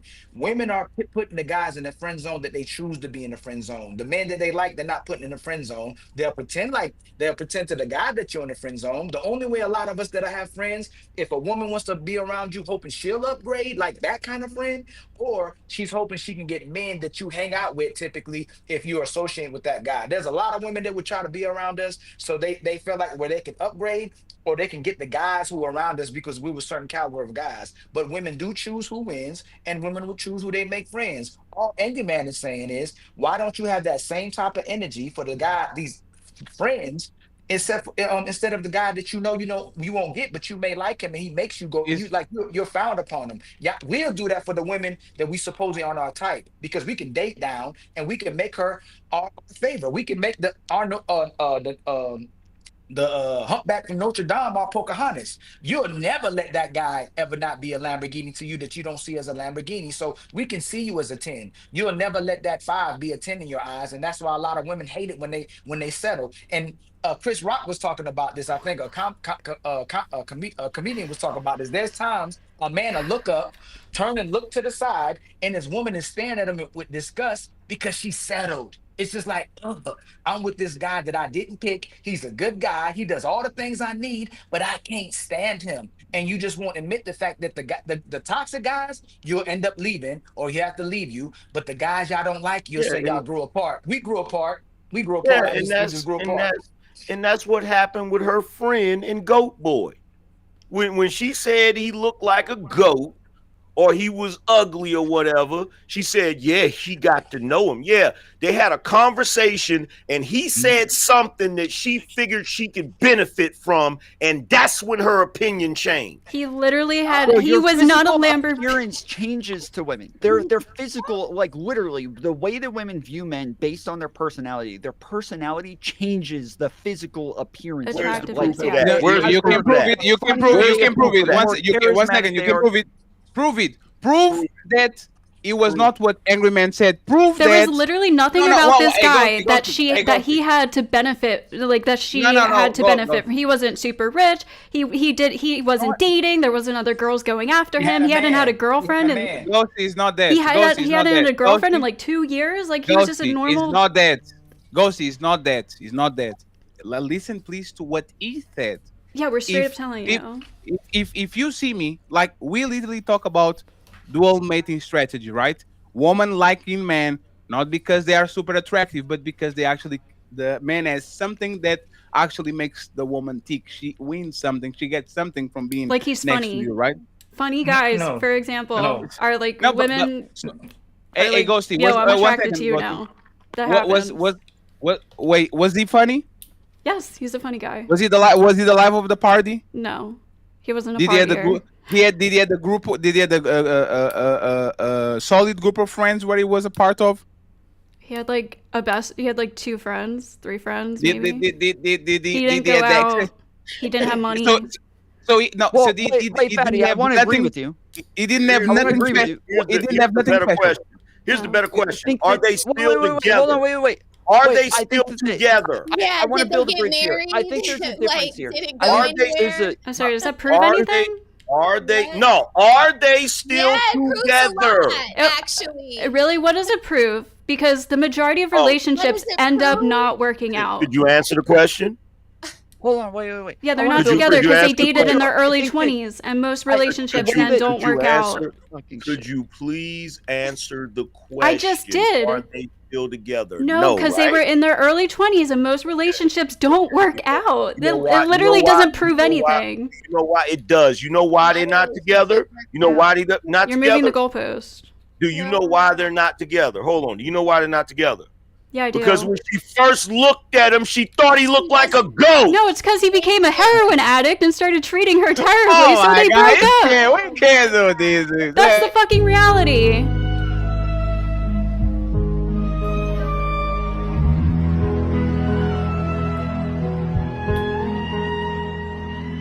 You want everything to be so black and white. Reality isn't like that. Reality is like that. Reality is absolutely like that. It's not like that, actually. Reality is I know you have a absolutely like fucking that. pea brain and can't think past fucking Reality. elementary school level. Hold on for a second. Wait. Hold on for a second. Let me ask a question. Hold on for a second. Ghosty, are you married? No, I'm in a long-term relationship. I'm married. Wonderful Congratulations. Wonderful relationship. You know why I'm married and have been married for years? You know why? Because you're older than me? Because I actually know what the hell I'm talking about. When I'm your age, I'm sure I'll have the same story. I actually know what the hell I'm talking about. You won't. Okay? So I'm in a relationship, bitch. What the fuck? Like, why are you saying I'm not? But you won't be married. I will be. Angry Man, I have to replace Angry Man. Sure. If that makes you feel better at night, that's fine. Let me know when you get engaged. I want to Let build me know a when bridge you're here. divorced. Now you can't build the bridge. No, there's no bridge. No, there's no bridge. The ladies first show. Let them there is a bridge. It won't there is a happen. bridge. There's not the bridge, Tom. I love you, Tom, but you can ladies first. So I can't do that, Tom. My Let him 2.5 handle it. year relationship means nothing apparently because I'm a feminist. Yep. To my 18 years of marriage, with watching you women with the same pattern, with the same talking points, get up here weekend after weekend, stress to all of us the reason why you're chronically single. I'm not single though, so it's really funny that you're saying that. But if I'm in you're a not married, you're healthy single. relationship. If a man hasn't put a ring on your finger and committed himself to you in front of the world, you are single, young lady. I'm not And single. you're Actually, single, I'm in a you're- committed I relationship. guarantee you he hasn't put a ring on your finger in these 2 years. Because you Tell me have why. these feminist Tell me why. about you. Yeah, it's like you literally know fucking nothing about me or my boyfriend or my fucking life. you've been up So here you can put yourself on a fucking high little pedestal and whatever the you've been fuck up here and think you're so much better than me. I'm not anywhere better than you, and I'm not saying that. But since You you've been are. up here, you've been talking about a lot of toxicity and a lot of When I was drugs young. in your When life and in your 10 years friend ago when I was young, yes. You're speaking of your current friend circle as if they're dating druggies. I now. said in their early 20s. I said this is why they broke up because they were dating in their early 20s. Are I don't know nobody that dated a the- heroin addict. I'm sorry. My one recovered heroin addict goat friend is married now with 2 children. The guy. But he's Yes. not married to her. Is No. she married? No, But the she's guy- yes, she married? is. She is married. She's married to a man in the Air Force. Did she think he was a goat when she first saw him? No, I don't think so. Exactly. She just got married. I forgot. Thank you for proving my point. Oh, I proved your point. Relationships break up sometimes. That's Now, Tom, you can extend the bridge, Tom. Now you can do it. It's fine. You're a fucking detective, dude.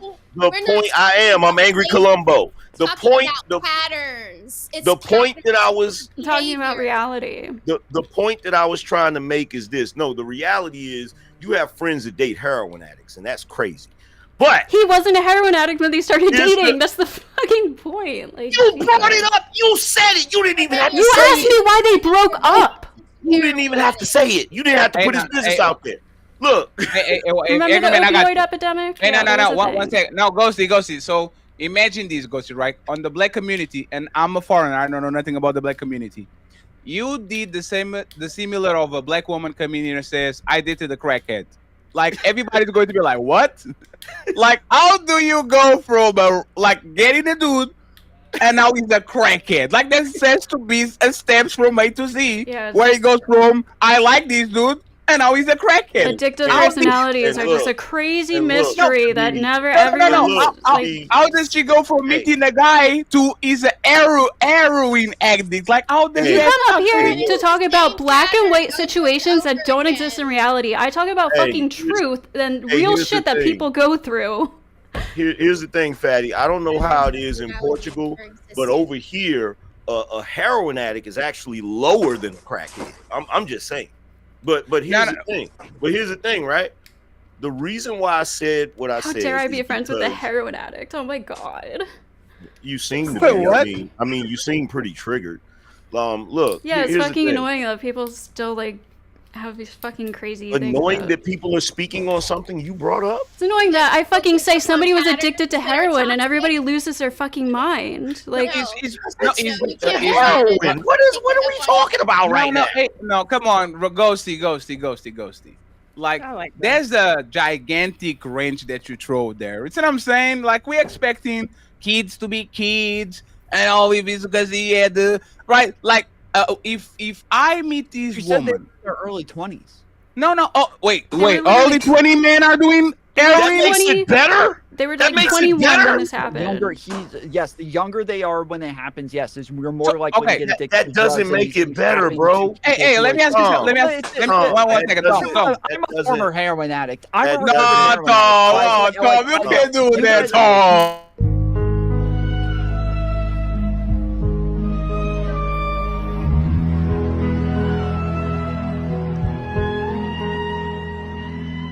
That Love doesn't you make it too. better. It doesn't. Tom, make you sense. too. Come on, Tom. There is So, no, well, there is no age that is appropriate to be a heroin addict. Oh, Okay, Sorry. so Congratulations. The difference, I think, Ghosty. Congratulations, They what? were saying. Wait, Tom, hold on for a second. Hold on for a second. Do you think you're so brave? Hold on for a second. Do you Hold on think for a second. you just said heroin is bad? Yo, chill out. Let's have one mic, please. Hold on, because Tom is trying to save her on this. Number one, I got you, Lucky. I got you. no one said that everyone is bad.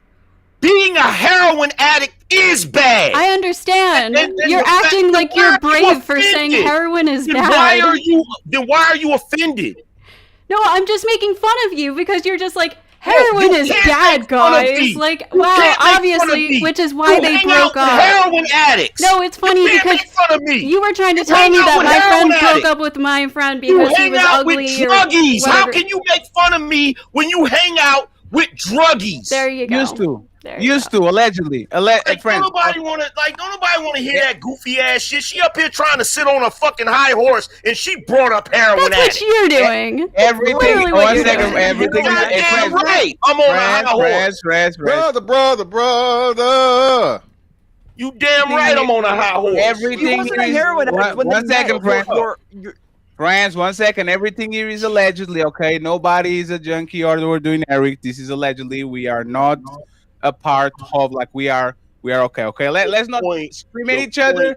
Let 1 second. Let me get Angry Man and Lucky. And as soon as Lucky's done, I have to read the super chats, okay? Go ahead, Angry Man, Lucky, and then we go to the super chats. Look, here's the point. The point that I was trying to make earlier, right, is the fact that women tend to stick with their first choice. In other words, if you're a guy that they're attracted to, right, and she wants to be with you above anybody else, that relationship has a hell of a lot better chance of lasting than a relationship where she initially wasn't attracted to him and then later found some reason to be attracted to him. That's the point I'm trying to make. Go ahead, Lucky, and interrupted, and then we go to the super chats, and then we go to the main topic. And friends, once again, say no to drugs, please. Go ahead, Lucky. No, it wasn't really a conversation to go ahead. I was just trying to figure out why are we just talking about heroin for over 30 minutes? Like, that's not even, I'm not even trying to, but it just gets conflated when we mix, because that's not, no shade, that's not a black drug. So then you have to understand we're dismissing her experience as, you know, what she was talking about younger, where I like when people share stuff, but it just gets so, we know heroin is not bad. I don't think she's saying that. I just feel like, what are we talking like, about? you know why we actually, this is why I'm actually pressing this, right? Did you notice the conversation start about bad guys? There's no way this dude was a good guy. I'm sorry. Like, I'm sorry. That's like, I understand, but I feel this like is once we we This is what we do as a society, though. I'm This sorry, is do what you we think do as all a- heroin addicts are the same? Angry Man, 1 second. Just 1 second. Angry Man, just 1 second. Because I want Lucky to understand exactly what we're doing, because we're talking about good guys and bad guys. And what women a lot of times use as camouflage is, oh, he was a good guy, and he was an heroin addict afterwards. He was a good guy, and then he kicked me upside my head. It's like, what? So he goes from being good to a heroin addict. He goes from good to choking you out. Like, that's not a natural progression. That's not what good guys do. So what we're talking about, Ghosty's presenting this dude or the guy that she was with as, oh no, I would have like nice guys, and he was a good guy, and he was the GOAT. And all of a sudden, there's like a time skip where everybody's on drugs, on heroin with the needle in their arms. These people are not good people, and actually shows that women, for whatever reason, gravitate towards men that either are doing dangerous stuff or are they have tendency to actually get closer to that. Is that fair? When you say good guy, do you mean nice guy? I fucking guarantee you that if there was a black chick up here talking about she used to date a dude that was a damn heroin addict or a crack addict, everybody would be like, "Oh, that's crazy. That's wild." No, I wouldn't. You would. Because Ghosty said it. Because Ghosty Now said you're it. making It's this cool. about race. Like what? Fuck out of You're here. the one who freaked out. Lucky go, Ramsey. He was waiting for a second. Absolutely. You're the one who freaked out. Absolutely, we're talking about race. Bling blong, bling blong. Lucky call. Or was it not? Was it 1, not 2, 3, Curly that test. was on this show bringing up facts about race? So I can't bring So up maybe facts. look in the mirror. So I can't bring up facts. You're the one who freaked out, right? And Look in the started saying mirror that about my friends what? are bad people Look in because the they mirror fell about into what? drug. Because Look in the mirror about what? I don't do heroin. Never done heroin. Yeah. So why would I need to look in the mirror? You retard. about how your reaction is, sir. I can react How you are however fucking reacting. I want to react. Angry man is angry again. Oh. No, and you're a stupid bitch again. Bro, How about that? Hey, one second, friends. We are going to Extra respect. slow again. How about that? 1 second, friends. We're going to respect the moderator now. I want Lucky to finish your point, and then we'll go to the super chats. Tom, now, Tom. I've been trying to get in for like 15 minutes. Tom, you are going to give us the play-by-play of how you put heroin in the syringe, and we don't give want a that, fuck Tom. about the heroin. I've been trying to get off the fucking heroin thing and go back to the actual fucking topic. Okay. I said I've been trying to build a bridge for like Hey, 15 minutes because there's no Tom, fucking confusion. I there. trust you, and I believe you. Let Lucky finish. Please take us home from these heroin-filled Apparently, you're conversations. not the only one trying to get off the heroin thing. No, let's not do some pot shots over here, okay? Let Lucky. Tom, you're going to take us home, though. That's the question. Big statements, please. I did bring up race, but my point was to say that there's a difference between a young 20-year-old based in her neighborhood versus where a person like me. So when we just keep saying women, race does play a factor because the way Black women go through their dating is much different, even though there's similarities. So it's just like what could have been seen as a good guy to her could have been based on a lot of things with her upbringing, what could have been good. And it could have been the same differently. So I brought up race because when we went into the heroin conversation, I didn't want to dismiss where her experience could have came that I can't relate because that's not, my Fuck her experience. Fuck her experience. How about that? Fuck her experience. Every time somebody on YouTube white wants to bring up the disparities of our fucking community, they can do it, and we have to accept it because it's facts. But when she brings up the fact that her friend was dating a fucking heroin addict, I can't talk down on that shit. It's a drug addict. If I was talking down on people, We did it again, friend. Hey, friends. Heroin in my country is decriminalized. Should I do it? I think not. no, obviously Tom, not. I will not do it, friends. I love my teeth.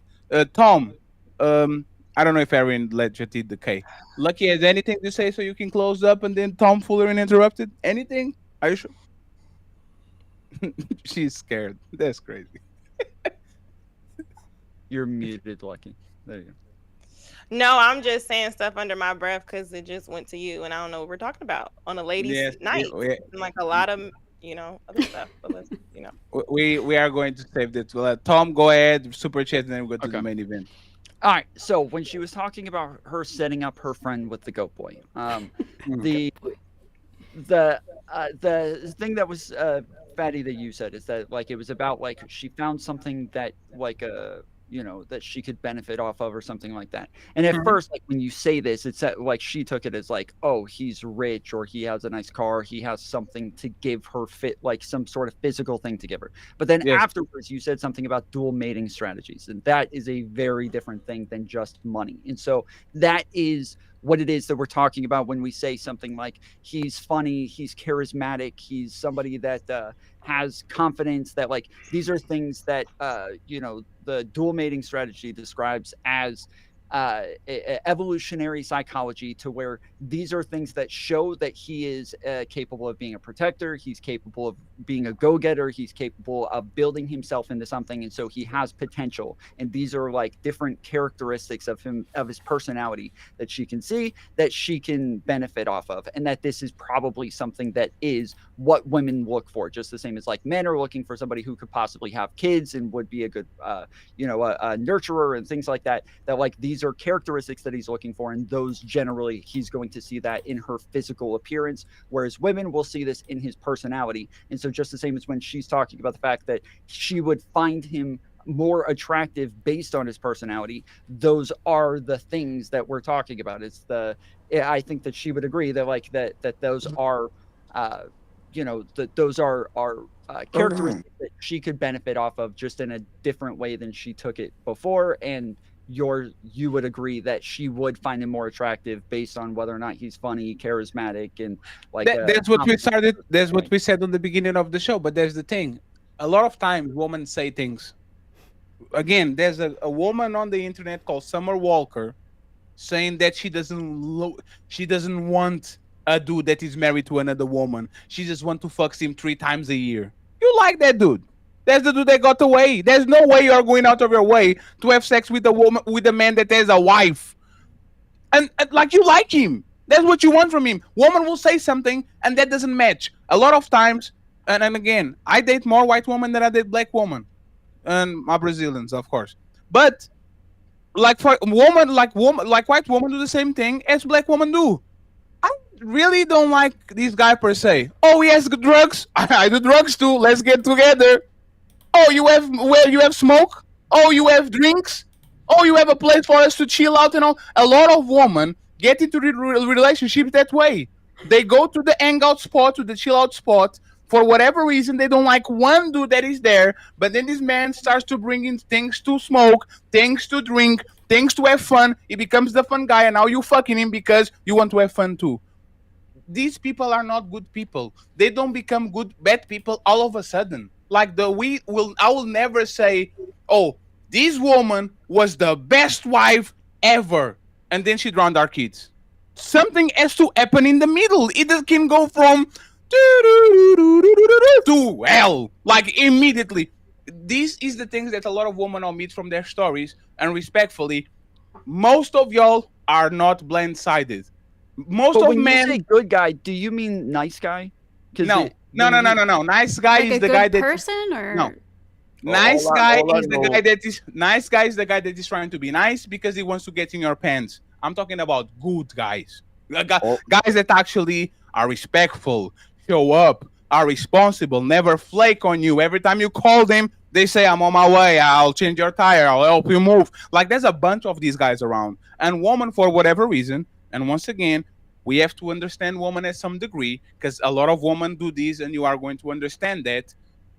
The guy that she likes is the guy that she sends a message, what are you doing, Big Ed, at 3 a.m. in the morning? That's the truly guy that she truly likes. The guy that she likes is the guy that can call her out and says, I'm going to send you an Uber, pull up at 10 p.m. And she just comes home, having a glass of water and some popcorns is good enough for her to be with the dude. That's the guy that she truly likes, and that's what Ali was saying. These women are making rules for this guy they don't like, and just because they date him doesn't mean that I actually genuinely like them, because if they wouldn't benefit from being with that dude, or that dude didn't have something that makes her life easier, more fun, more exciting, she wouldn't be with that dude. Why are we having this conversation and debating this? No woman will get into a relationship with a man that she doesn't benefit nothing from it, even if he's sexually, even if he's attention, even if he's money, even if he's resources. A woman will not get into a relationship with the man of the grace of her heart just because he's Jesus Christ. It doesn't happen. Well, so I will agree with you. Again, I will agree with the evolutionary psychology aspect of this, but I also want to put out there that this is becoming less and less common because those like resources that women needed a long time ago, they don't necessarily need as much anymore. And so we are kind of evolving out of that area where women need those things. They still love rich guys. It is becoming no. It's still common, but I'm saying it's becoming less and less common. All I know, as much of like it's not as uniform as it used to be. All I know is hit dogs holler. Don't do drugs, kids. Damn. It's time for some super chats.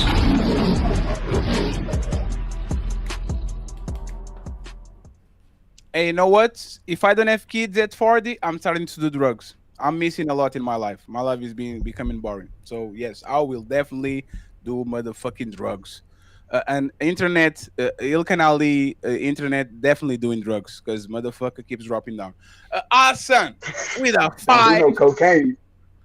With a cocaine fatty. Cocaine Claudio coming soon. Cocaine cowboy. Shout out to our The son vertical for the string, you're cut $5 cash app. Thank you very much. He says, salute Fatty and the chat and the panel. Thank you very much for supporting the show. We have two on the PayPal side, Mr. Carl Anderson, the sponsor of the show, with $35. Brother. He says, just support, and I appreciate you. Thank you very much. Friends, we need to get $150. We are $110 short. So please go ahead and support the show. There's 1,191 people watching the show. Support the content creator that you're watching the show live, okay? Shout out to 1,000. Thank you very much for being here. We appreciate you on the Ladies First show. So let me go to the super chat real quick. We have Mr. Ralph Neal. He become an untouchable. Untouchable Empire, baby. And then we have he became an untouchable. Got untouchable Empire, baby. Has literally, like, you know what's funny? He become a member to go spy the show that I did yesterday, the messy show I did yesterday. These are all membership before the show. So thank you very much. 751 like spy code for becoming a member. We appreciate you, sir. We have Marcelo's in the building. He became Got an untouchable Empire, baby. Thank you very much, sir. We have Jet Live in the building. How you doing, Jet Live? No line, long time no see. Got untouchable Empire, baby. We have Vet Live, Jet Live and Vet Live. Become a member Got too. untouchable Empire, baby. Shout out to him. We appreciate it. Shout out to Jersey Giant. He became a member. Salute Got to you. untouchable Empire, baby. We have Knock Down Ice. Became a member of the Got untouchable Empire, baby. Thank you very much. Soulzan became a member. Got untouchable Empire, baby. Thank you very much. And CD Beats became to a member of the Untouchable. So, you think you're untouchable?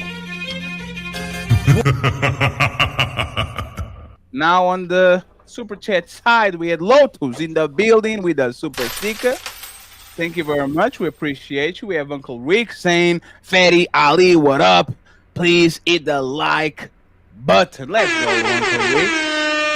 We appreciate you. Salute to you. We have Walker says, hi, Raquel. Aww. Thank you very much, sir. We appreciate you. We have Oozer LM with a $20 ball. Y'all need to stop doing these robotic names, friends. We can do that. Like, come on, please. Please. Theo. T to the motherfucking O. Became a member. He's a member for 14 months. Shout out to him. And then he gifted 10 untouchable memberships, so it actually makes him the sponsor of the show.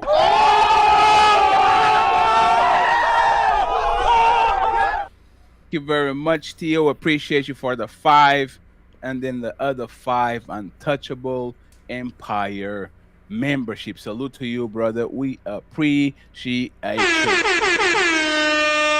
We have Miss Nicole, Miss Janae. Janae and Jazz are on the channel mingling. J&J, Cruella de Vil, like the League of Villains is in the chat rooting for HQ. So shout out to them. They say, young women are always giving men the benefit of the doubt and overlooking things, good or bad, especially if he's ass. Thank you very much, Janae. We have Faithfully Tony with the light-skinned Obama picture. Respectfully, I don't think women know why bad boys win. Thank you very much, sir. We have Terenzo Jones in the building. Says, can a man express a thought without an old immature female interrupting? Seriously asking. Oh man! Hey!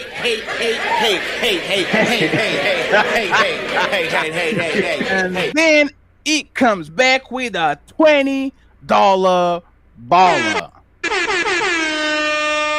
And it says, etymology of nice guy, adjective, late 13th in reference to persons foolish, ignorant, frivolous, senseless, from an old French Nice 12 C.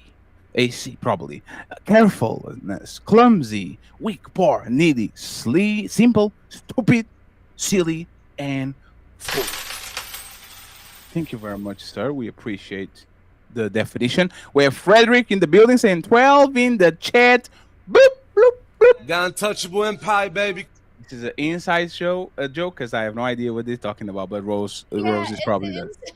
It's an inside joke. Sorry. 12 in the chat. Blue, blue, blue. Colin!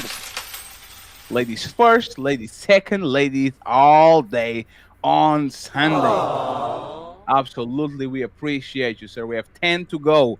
CDB's gifted 1. Smell the Roses membership. The untouchable empire, baby. Thank you very much. Zero Fallout is in the building. Shout out to my brother. Zero Fallout says, no, that's because a son, you only need to worry about one odd dog. With a daughter, you have to worry about many odd dogs. Belongs to the streets. Damn, crazy. Thank you very much, sir. Al Nixon in the building saying, nah, fam. We wanted the girls that was giving it up. The term good girl gone bad happened way before graduating high school. Thank you very much, sir. We appreciate you. We have triple XXX. He says, Ghosty, men want looks, not toxicity. My brother Dark Lake in the building with a $10 ball.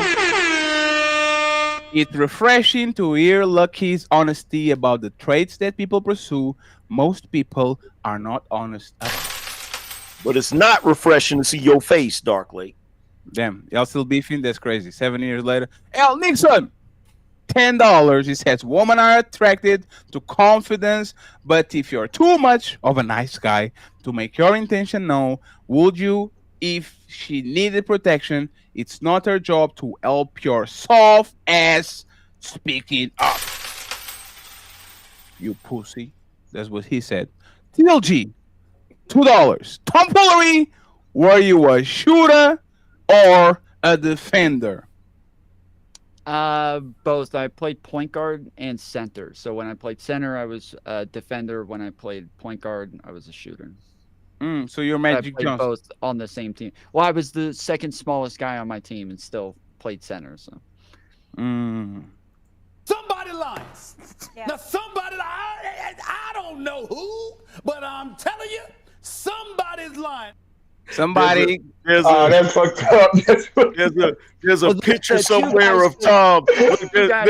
There's a picture of somewhere of Tom in a jersey, just like Stephen A, where it looks like the face was put on there with overimposed. Yes. Hey, friends, go ahead and try to see this man average in high school like we do to Skip Bayless, please. I guarantee you 2 points, 1 rebound, like 7 turnovers. Shout out to my Bayless was 1.7 points. Hey, if we had to actually have a white Michael Jordan movie, Tom will get the motherfucking role because these motherfuckers, the ball, he actually shaped like white Michael Jordan. I'm not even going to lie. Hey, shout out facial hair to be. Shout out to my boy. Shout out to my boy Tom in the building. It's Janae. She says, "Why do people use marriage as a one-up on these panels? We'll never know how you truly feel about your life and marriage. So having a ring only proves you signed papers, not that you're happy with it." No, it means you're able to actually have a damn relationship and a commitment. The funny thing is, on these panels, we try to act like it's not a one-up to justify the people that can't do it.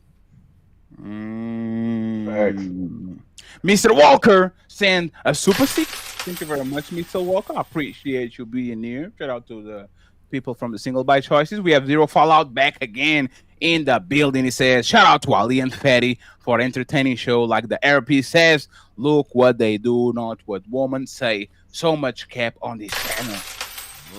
And next, we go to Frederick in the building. He sends a super sticker.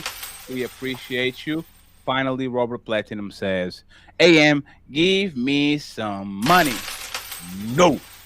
Damn, that was quick. So, friends, we are going to go to the main event. Once again, become a member, okay? It's only $5. Become a member. We need 8 of them.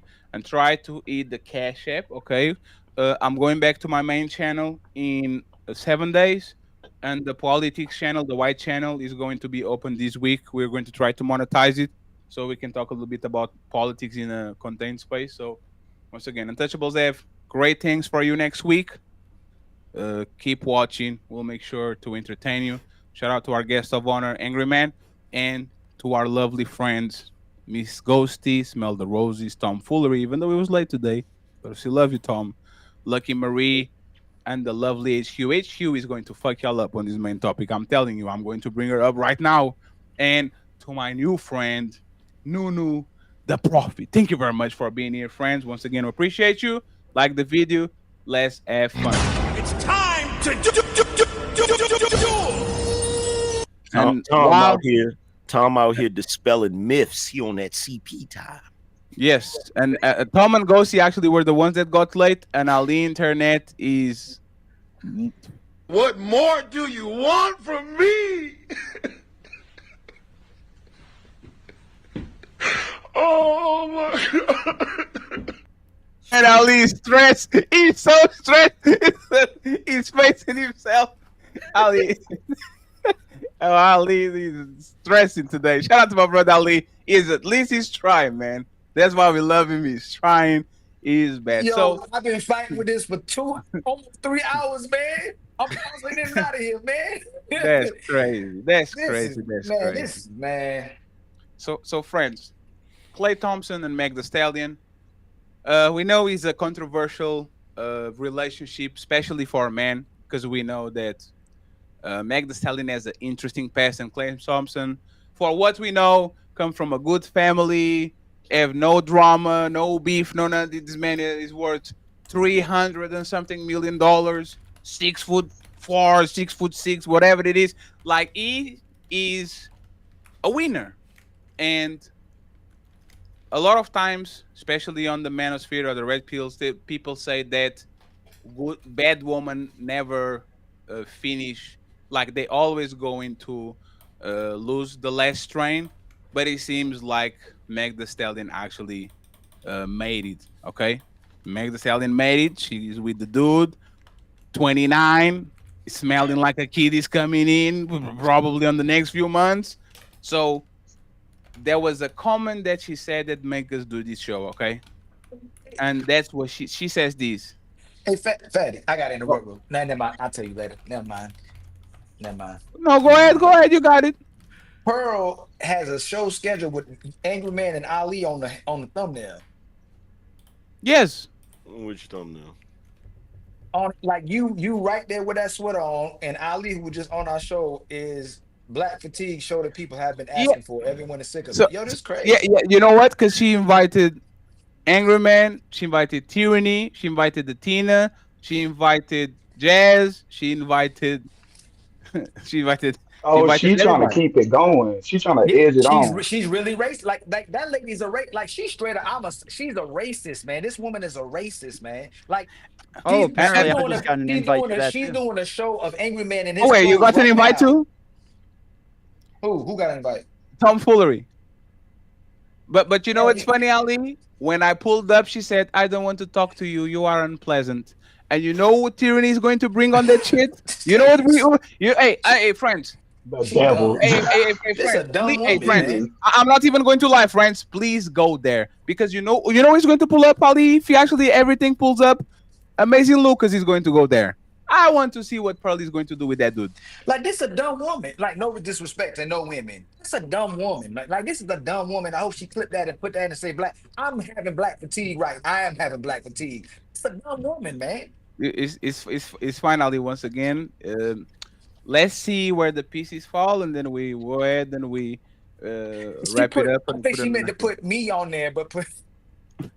I swear to God, I think she meant to put me on there. Put him on there. Both of y'all are named Ali. Hey, and you know what's funny? She actually took the pictures from this current show right now. Because Ali he was dressed that way, and Angry Man was dressed that way. She literally screen grabbed this show and she said, "Let me do a thumbnail." So, hey, Pearl, if you're watching the show, send $10, Pearl. Your daddy's rich. Just send us a cash there, Pearl. Like, come on, man, you got it. But let's go to the main event, friends, and I appreciate you here. It's fine, Ali. 1 second. So she saw two light-skinned dudes with beards. I gotta show it. Ali is outraged. Look at this, y'all. Look at this. I'm mad, man. Hey, and she grabbed it from our show. So she's watching. She's watching. But instead of actually having the conversation we had, being on the show. That is fucked up. Hey friends, that's fair. Once again, this shows who actually the big content creators are. A person with 2 million content creators is pulling this shit. Talking about us. Ali has 5,000. I'm streaming on a 1,000 subscriber channel. I have 6,000. Don't disrespect. Oh, I apologize, Ali. I forgot that you are royalty now. I apologize. I got 6,000. So, friends, going back to the show, right? Meg Thee Stallion said this. He is my first truly good guy. The first good guy that I truly dated that is kind, he cares about things and all that, right? My question to Lucky and to HQ is this a romantic gesture that actually shows Clay true value, or this is a confession of bad taste in men? Okay, let's get HQ and Lucky, and then I want Nunu to pull up and to say what he needs to say. Go ahead, HQ. You have the floor. This is a romantic statement or just a confession that reveals our bad taste in men? It's time Oh. Well, I think it's the first one, because this is a good statement for him, because she's been attracted to a whole bunch of guys, and those guys haven't been good guys. She maybe thought they were good guys, because most women look for good qualities in men, but the attraction always overwhelms most people. So she's been attracted to good guys and bad guys. This is just one of the really good guys who is really a good guy, who didn't pretend to be a good guy in the beginning, who really is a good guy. So this is what she's saying. What she's saying is, I dated guys and I thought they were good guys, but they really were bad guys. This is the really true good guy who is exactly who he presents himself to be. That's what I think. So can I give you a list of men that she dated real quick? Why? Because she's dated a lot. Because you kind of said, yeah. No, what I said was she dated a lot of guys and she thought they were good guys. And this is the truth. So you are telling that you, one second. So you are telling that she was tricked. No, she just thought herself. This is something that's internal for women.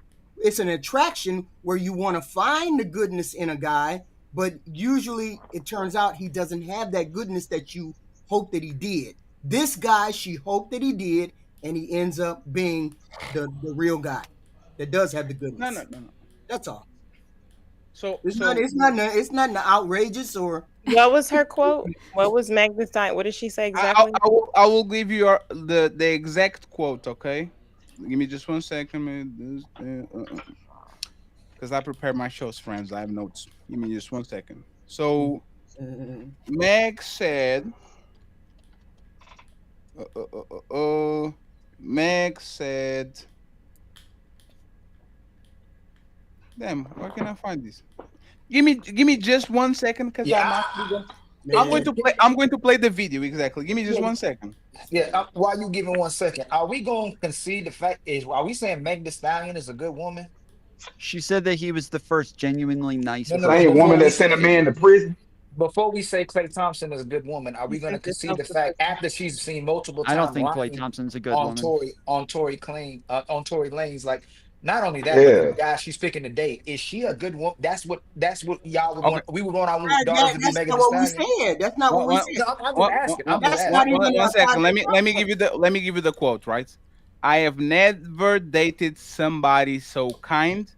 This is my first relationship where I've ever been with somebody who is genuinely a nice person. That's what she's saying. It's first time she been with somebody that is genuinely a nice person. Is this a compliment to Clay? And Ali, then you can go ahead with the good, if she's a good woman, bad woman, right? Is this a compliment to Clay, or this is actually a confession about her terrible choices when it came to men before she got with Clay? Go ahead, HQ again. Now that we have the complete quote, and then we can do what we need to do. What do? Fatty, check your DMs. Okay. I'm saying she has dated a lot of men. When she started to date the men, she thought maybe they were good guys. They ended up not being good guys. Now she's found a good guy who ends up being actually a good guy. So that's what I'm saying. And it's testament to her having the wrong shitty thinking in the beginning, throughout her relationships, but she was looking for something and she found it in Clay. So can you answer what Ali asked? For what you know, is Megan Thee Stallion considered a good woman? She's a good woman for him. No. Yeah. Your opinion. Your opinion, right? For him for no more stuff. Let's 1 second. HQ. Charles Mason was a good man for whatever person that was fucking, right? Right? We're talking about your opinion, HQ. Fatty. Hold on, before we ask it. Hold on, HQ. And on this episode, you're gonna get caught contradicting yourself. You just said none of these dudes were good men. For her, not to me. So what is a good man then? A good woman? What is that? I don't know. To the person that you're involved with, you could be. She might not be the person. So HQ, we can ask you this. I can if you stop, because we know if somebody can be some good to somebody else. No, because you could be a good man to your woman, but you can be a shitty man to me. So I'm saying, no, that's not what I'm saying. Can you let me? I will stop Ali. I will stop Ali in his tracks. No, I'm tired of this. No, Ali, I will fight you. I will stop you in your tracks. HQ. I feel like you're gaslighting Ali. Are you telling me? 1 second. Are you telling me that as long as there's one man in this world that considers you a good woman, and everybody else considers you a bad woman, or you're telling me that if one woman considers the man a good man, but this man is Crocodile Dundee, I don't know what the fuck man is. You do jumping from killing babies, that man is good because one woman believes in that? I didn't say that. So tell me what you're saying specifically so we can have a serious conversation, HQ. The way I said it. The way I said it is, you can be a good person, you can be a good man to her, but be a shitty man to me. Clay is a good man to her, and the other guys weren't the good men to her. Okay. Oh my God. HQ. I'm going to put you on the spot before I go to Lucky. HQ, is R. Kelly a good man? No, not to me. No. So you answered not to me. Really? Did you notice how you did the not to me? Now you're going to do the same thing with Meg Thee Stallion. HQ, is Meg Thee Stallion a good woman to you? Not to me. Thank you. That's what we want from you, HQ. That's all. This is ridiculous, bro. It's like crazy. That's crazy. Go ahead, Ali. Say what you need to say. Then we go to Lucky. This is ridiculous. Damn, Ali's stressed the fuck. Hey. What? Hey, Tom, what the fuck is this, man? This is...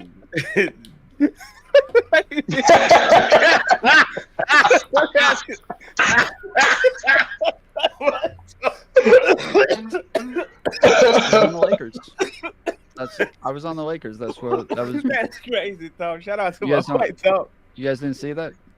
That's crazy. Thank you, Mantis, for being on the show. We appreciate you. Yo, this is what y'all always do, and I could have sworn I called you out on this before, HQ. Did I or did I not call you out on this before? Y'all always got the whole defense force ready. What like, okay, Clay is a good dude. That don't make Megan a good woman. I didn't say that. I said she's a good woman to him. She may not be a good woman to nobody else, but jury's still out on that. It's not for us to make that kind of decision. The jury. We're all gonna say that maybe she's not a good woman.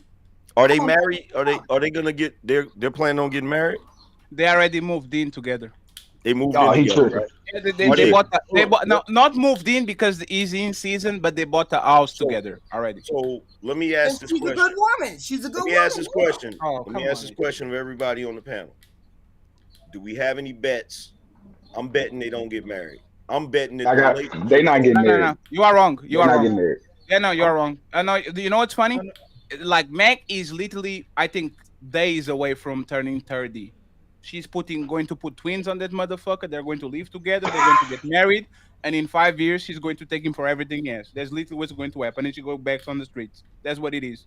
Like we can be like this is what we say that women do. They have fun on their 20s. They put people in jail. They fuck your best friend man. They drink, they smoke, and all that, and then they fight the guy that is the greatest guy. No, but the point I was trying to say. Let me clarify. I got him. I got the relationship not working. Don't do it, Lucky. Wait a second. I got you, Lucky. Don't do it. I've been waiting up here. I've been here. I know, but this is why I was said on the second part of the show. I'm going to give the benefit of the man on the man, so on the woman, so the woman can go. I got you. I understand what we're doing. Let the Ingerman finish, and then we'll let the girls go. Lucky can go ahead. Go ahead, Lucky. I want to make sure I'm positioning myself for the conversation. I don't want to derail. So we left with HQ. Y'all asked her, was Meg Thee Stallion a good woman? Was that my question too, or is this a reflection? Is this a compliment for Clay? Or is this actually a confession about her bad taste in men when she says he's the first nice guy I had? Oh, is it a compliment for him? Does this show her bad taste? That's an interesting question. I wouldn't say she had bad taste in men. That's why I wanted kind of to read her dating history, right? Remember, this is a woman that was dating. Tried to get Trey Songz. She got Tory Lanez. But y'all keep saying dating, and that's y'all know I'm very analytical. She wasn't dating these men. She was fucking for healing. That's a difference. While she was with her boyfriend, party. This is her first actual boyfriend. No, he's not. No, he's not. She was literally with the party dude, the tall guy that has the tattoo. Oh, okay, I'm sorry. This would be her second then. Yeah, sorry. She was with him for years. Like, and that dude is pre-selected too. Tall dude, handsome dude, full of tattoos, all that shit. She was wilding out while she was with him. So she was only in 2 relationships. Well, then yeah, this is her second. What she was going through when she lost her grandma, her mom and stuff. She even said it. She was just having sex to numb the feelings she was feeling. So it was either drunk or I was fucking someone. That was it. So I mean, if y'all call that dating, I mean, I call that hoeing. That's what I call it. She called it that though. She said it. Like she said. I know she did. She was dating. Okay. It's not just that, right? It's that she actually likes to be like. First of all, you're actually wrong. What is the white guy that ends in easy that she was dating seriously? Easy something. G-Eazy. G-Eazy. Seriously? Yeah, they were a couple. And Earl Lukaku was a couple too. The soccer player that played for Inter Milan and Chelsea. They literally was going to weddings together. I mean, I did forgot about that. Yeah, but she had 3 boyfriends. You can ask she had more. With you, that don't mean. I mean, I feel like y'all be making flings dating, and I get celebrities when you're known. You can go to dinner, and then it's gonna be a whole tabloid. And it's like, damn, we didn't even talk after dinner. Lucky, going to a wedding with a man is very serious. Like you are claiming this person. No, it is not. If you go to a wedding with a man holding hands, no, and this is what I kind of been thinking this whole time. When you were saying, oh, this woman, she liked my picture, she liked me. I think y'all read women being nice sometimes as them liking y'all. You can just, if sometimes I just want to look cute and go most bitches ain't getting married. So I got this dress. He asked me to come to this wedding. I'm about to go look nice. Y'all reading it as, oh, she really liked me. We're serious. No, I want to be out with you and I want to look cute. It ain't always that deep. So you don't think she's not sleeping with this man? You think she's not sleeping with this man, that she's actually walking around kind of holding hands, fashioning gestures? This woman, I will say it again. This woman is so out there that she stole her man best friend. Not even once, twice. Y'all be having the story wrong. They were always sharing niggas, okay? Which is why, however, she kind of liked them a little bit, but that wasn't the one they agreed upon. So that was the situation. So how many men you got I suited think to be y'all a don't bad never woman? usher in the women that are okay with being promiscuous and they Mhm. are attractive enough to switch it off, do a PR stunt, and y'all forgive them every time. Right. Who? That's it. It don't even matter with all this other shit. Oh, she was a hoe. Nobody gives a fuck. As long as she's attractive and she carry herself a certain way. She could be a Christian hoe. She could be a sorority hoe. Y'all gonna say, oh, she a hoe regardless. So because y'all just think that's the case, it's really on how she carry herself, how she present herself. You're going. Which goes back to what I said earlier. If the chick is attractive, the dudes will overlook a bunch of shit. Didn't I say that? Yeah. So should question for you, Ghost, Lucky, and then we get Ghosty and Nunu and friends. Let's push the woman to talk a little bit more, okay? I just want you to pay attention to the spirit of the conversation. Ladies first. Angry Man has the pole position, of course, but let's try to push the woman to talk a little bit more. Yeah, speak up, HQ. So Clay Thompson should be flattered by a compliment or like, red flag. Why am I why is this woman 30? I'm her first nice guy. What is happening here? Like, should he be flattered about it, or should be like, this might something that I need to talk with my brothers about it? Yes, he should be flattered about it. Yes. What about you, Lucky? It depends on what he's used to getting. Right. Lucky, if you were his cousin, Lucky, okay, he goes to Vegas. He's watching the Aces game, right? He says, hey, look, I have this girl. She told me, hey, this is the first genuine nice guy I ever dated. And she's 30 and, she has a bunch of other partners before. Would that be we need to talk about these, or they will be like, oh, that's so sweet. You should go ahead and... You said if I'm his cousin, well, yeah, Yes. if you're related to people, you're going to judge and want to protect them. But in their relationship, I'm sure a lot of people, I'm sure you dated somebody where their family had a preconceived notion about you. But no, nobody would say, oh, date Meg Thee Stallion, especially if you have millions. No, I don't think nobody would. But I don't know her. She was sitting next to his mother. So the mother could have been a hoe. So that's why she understand her a little bit different. Like, we don't know the dynamics of the situation. Hey, Lucky is more black pill than all of us together, man. She's like, hey, man. By the way, Lucky, I knew what that. I be seeing hoes get married very quick. It be the women that be out here like, I'm about to stay abstinent and really do the work. They stay single longer. That's crazy. Just like the men who want to not have sex so quick and say, hey, I just want to like you. They meet more women that want to fuck them quicker. That's what I was trying to say earlier. Guys do the same thing. They end up dating the toxic bad girls or whatever and overlook the average girls that aren't as hot. It's literally all I was saying earlier. By the way, Lucky, I know what that meant when you said that. Just so you know. And on top of the fact that men like bad girls, they like bad girls, and the bad girl, they marry these bad girls too. So that saying that they don't marry the bad girl, yes they do, because 9 times out of 10 he's probably gonna marry a Meg Thee Stallion. Hey, Ali, and next time you tell me to get why a woman he's into... gonna marry Meg Thee Stallion HQ.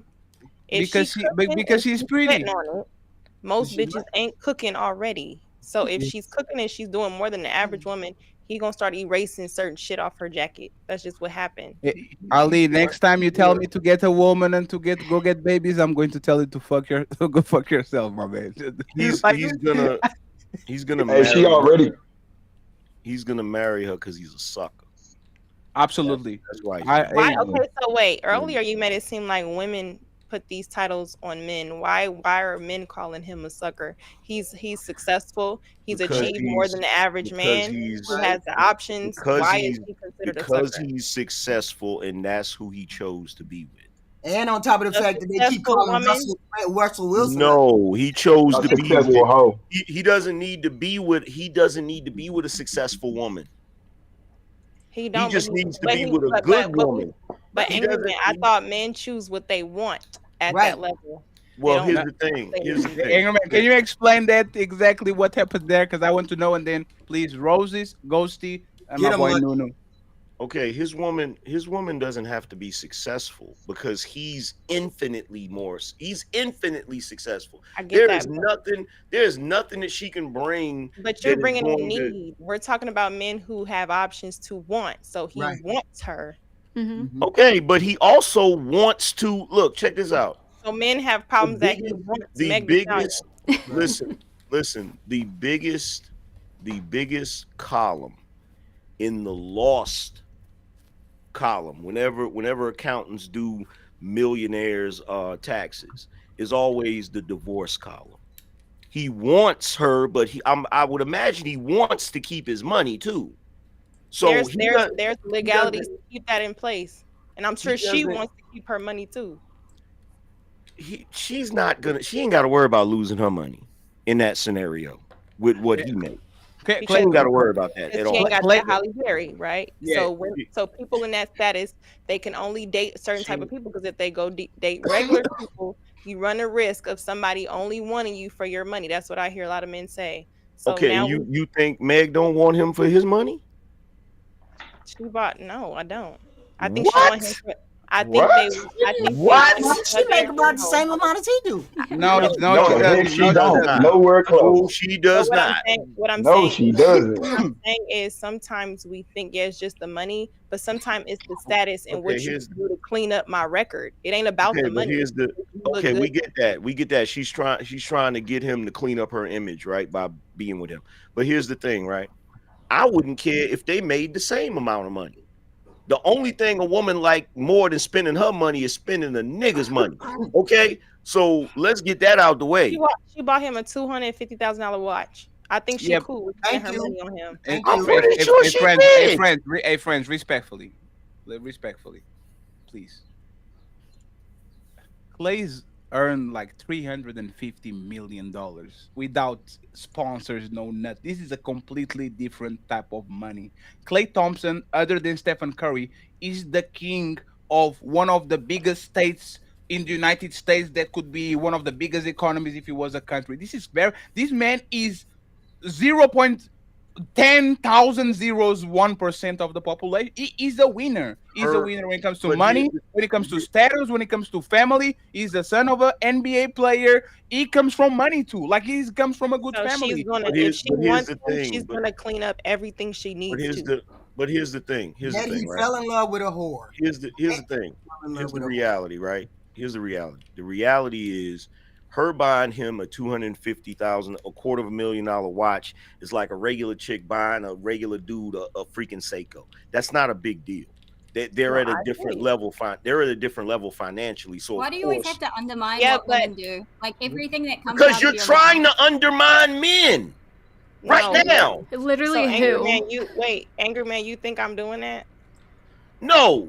They are trying to do that. That's the entire purpose. Okay, what I'm trying to point out is when we hear men say they don't expect certain things, they don't care about the woman's money. So I would assume it was probably thoughtful because she got him something. I can't say he didn't care. It's just like if you flip and say Offset and Cardi B, she had more money, but I'm sure she was appreciative of the things he bought her when she had more money at that time. So I think sometimes. But Lucky, according to her, she wasn't appreciative. Because she went on a whole tirade and a rant about how nothing he did was about shit. That's what she did. Now, hold on for a second. To Mantis, Angry Man, I got you. I know. I'm going to put you. One second, please. One second. I know. I heard it. Trust me. I'm going to put y'all in the middle immediately. Angry Man and Mattis have a chance to go one-on-one. Remember exactly what y'all said because I heard it.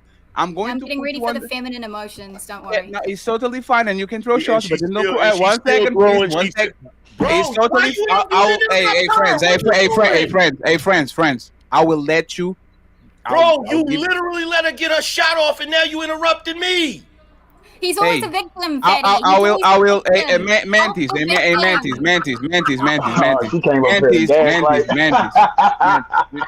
You know what? I'm going to do what I haven't did last week, okay? And ladies, I apologize. This is the ladies first. I tried my best. You guys saw it. We're going to go to the same place we go over and over again. Not because Angry Man wanted, but because Mantis tried to get a moment. So please go ahead. Respect your ass. You have 5 minutes to deal what you have to deal, and then we go back to the show. After the 5 minutes, don't say I didn't give you no time. Please go ahead. Y'all got it. Ladies first. Angry Man, go ahead. Based. I just want to say real quick, y'all better not ever. Was that supposed to be funny? Was that supposed to be funny? Was that supposed to be funny? Aside from the fact that Ghosty, you obviously are probably a drug addict as well. That's why you hang out with drug addicts. Yeah, I used to have a drug addiction. To Mantis, I'm not downplaying anything women do. The problem is y'all try to overinflate. Y'all try to overinflate everything you do. You try to overinflate everything you do when actually at the end of the day you don't do shit. We don't do anything. Don't you Nothing. think it's a little bit of an underinflation? Absolutely right? nothing. Absolutely nothing do you do. But mooch. This is the problem. But mooch. But mooch. Your drains on society. Women out of Yeah, pride. you can keep crying like a woman if you'd like. You can carry Your on. drains on a society. The fact that you have to call me a woman to insult me proves my point. The fact that you're getting upset about it proves The mine. fact that you have to invoke that I'm a woman proves my point. Why would being a woman be an insult? Because you hate women. I'll wait. No, that's not an answer. Why would being a woman be an insult? Because you hate women. So I'm telling Why you. would being a woman be an insult from your perspective? From your perspective. I'm telling you something. From your perspective. You. It doesn't insult From me. your perspective, why would being a woman be an insult? It's not from my perspective. Use regular math, not girl math. It is from your perspective, not from my Use regular math, not girl math. Anything coming out of my mouth, or Do you have a septum ring? Do you have a septum ring? Why do you keep yapping like a woman? Do you have a septum ring? Engage with. Do you have a septum ring? Does it look like it? Do you have a septum ring? You need one. Does it look like it? You need one. Can we get to the point? You now? need one. No, we can't get to nothing I don't feel like getting to, woman.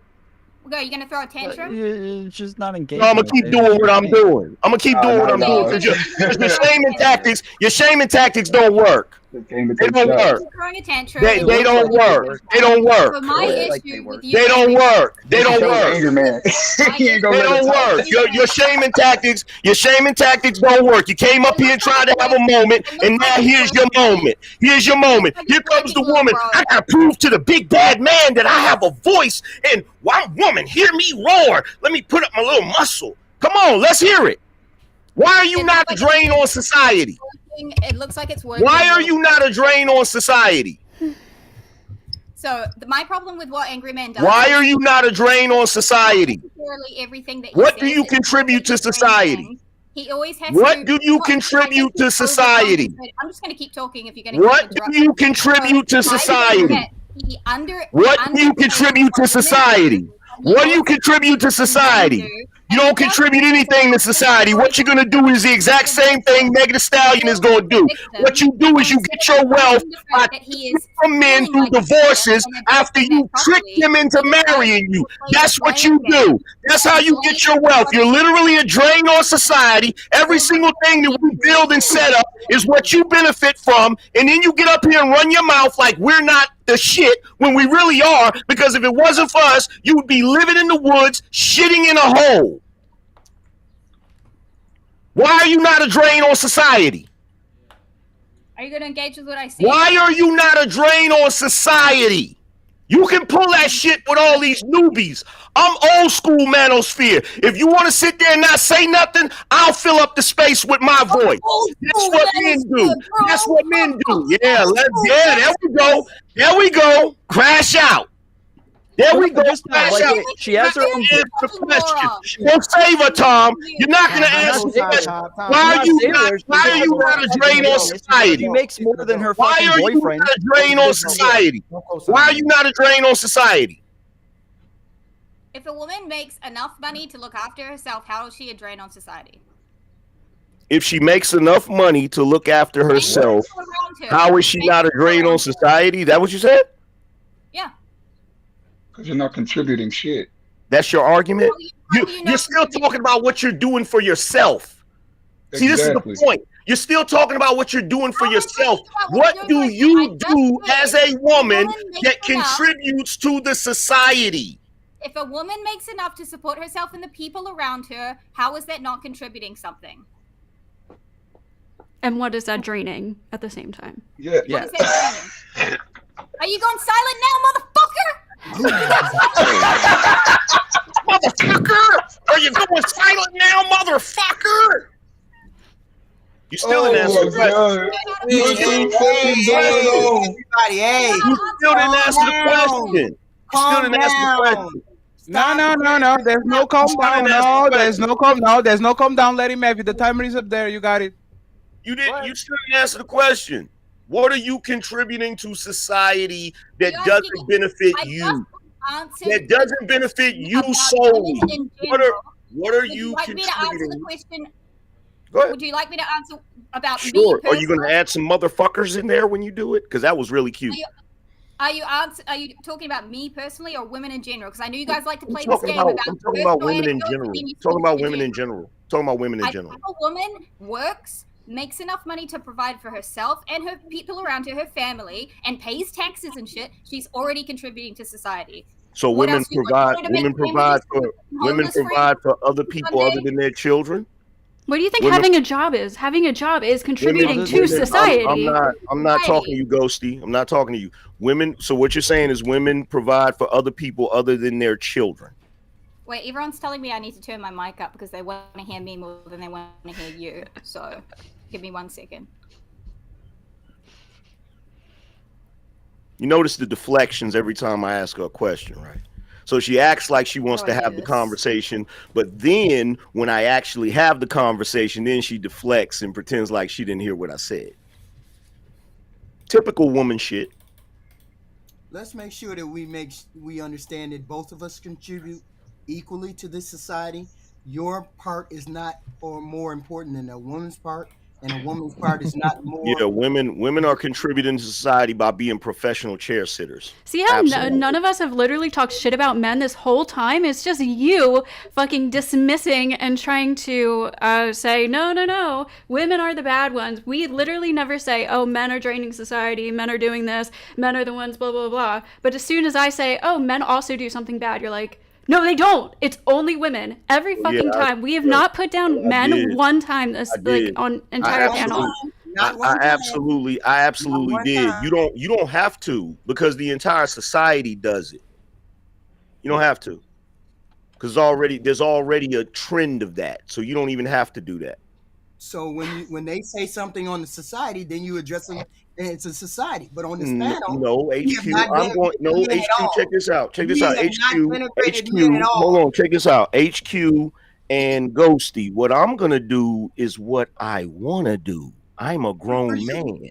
Good for you. That's what I'm gonna do. What I wanna do. What I said I'm gonna talk about what I want to talk about, how I want to talk about it. And I know y'all have an issue with that because you live in this age of pussified, effeminate men who bow down every time y'all shame them or tell them they shouldn't be talking about something. Screaming at the top of their lungs is super manly. I'm going to talk about absolutely what I want to talk about. And if you don't like that, Ghosty, maybe you should go shoot up or cry about it.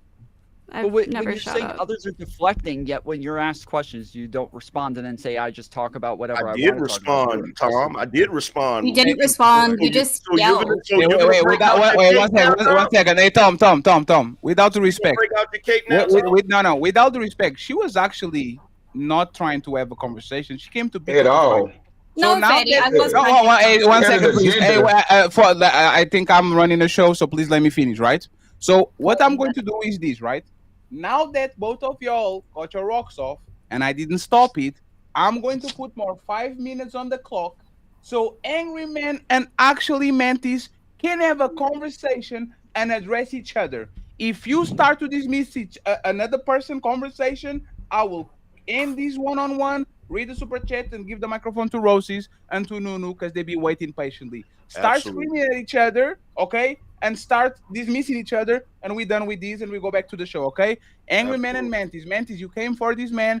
What is the serious conversation that you want to have with him? Ask a question, and he will follow through Tom, and everybody else, let them have it, please. Go ahead. Okay.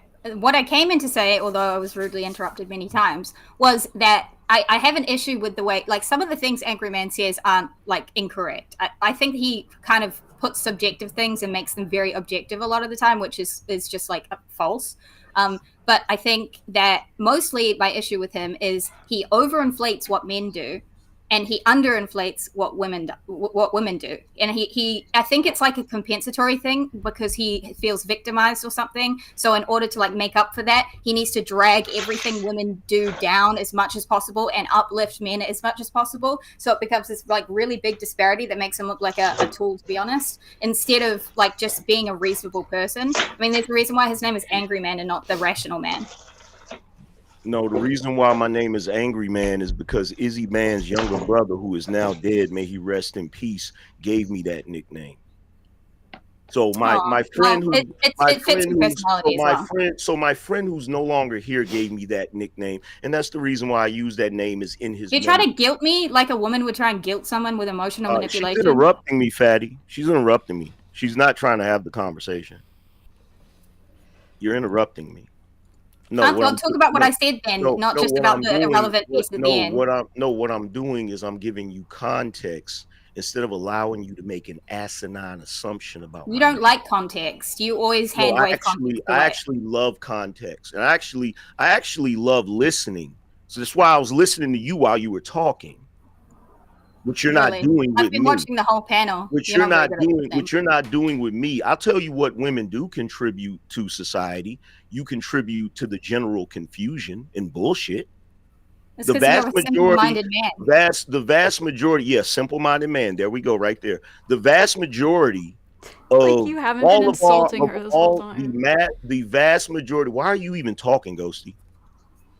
The vast majority of our infrastructure that we utilize in our whole society is maintained by men, not women. So I don't have to I don't have to blow up what men do. It is what it is. Why do you have to undersell what women do when they do things, though? What am I underselling? I mean, I just explained how a woman can be contributing to society by going to work, making money, paying taxes, providing for herself and her family so that the government doesn't have to, so that the rest of society doesn't have to. What's wrong with that? I heard that part. I'm asking you specifically, what did I downplay? I just told you when you're talking about like this Meg Thee Stallion and how she makes. Hang on, when you're talking about Meg Thee Stallion and you're talking about how a $350,000 watch is nothing. Like even just her spending money that she has earned. The fact that she earns money, it's irrelevant because he earns $350 million. $140 million. It's about the gesture. $30 to $40 million. So it really is a minute, insignificant. What's that got to do with anything? What he said was buying a watch that is worth that much for her is like buying I don't remember the brand of a cheap watch. Cost to her. What was the brand, Angry Man? Her, not the benefit. I said this is what I said. This is what I said, bro. Hold on. $250,000 fucking dollars. He doesn't benefit from that. This is what I said. You guys are only mentioning that because it's her doling out the money. And for you couldn't possibly fucking fathom spending $250,000 on a man. That's what this is about. Yeah. Jesus Christ. Yeah, but see, here's the thing. Here's the issue, right? Here's the issue. Jesus Christ. Mantis. Hey, 1 second. Hey, Rose, I'll give you the. Make so many judgments that are. Hey, respectfully, 1 second. Roses, you are going to. Hey, Roses, I will literally go to you as soon as we're done with this Angry Man thing. The clock is running. Let Angry Man have it. I will go. Roses, I will go to you and I'll let you uninterrupted deal with this thing. Okay, I promise. Go ahead, Angry Man, and finish your point. Here's what I said. Right. So Mantis came up here. Mantis has something against me personally. She's probably seen something I said on a short or on a video that got her panties in a bunch. Because what I said didn't diminish Meg. What I said was Meg Thee Stallion buying him a $250,000 watch, a quarter of $1 million watch, is the equivalent of a regular chick buying her man a Seiko. They're at another level. There is nothing in that statement that diminishes her as a woman. Even at the part at the end, I said they are at another level financially. Does anybody disagree that that's what I said? That's exactly what you said. So where in that did I diminish women? See, she came up here with a bug up her ass. You said women don't contribute to society. And You yeah, I literally said that after she. I said that after she came up here with the smoke.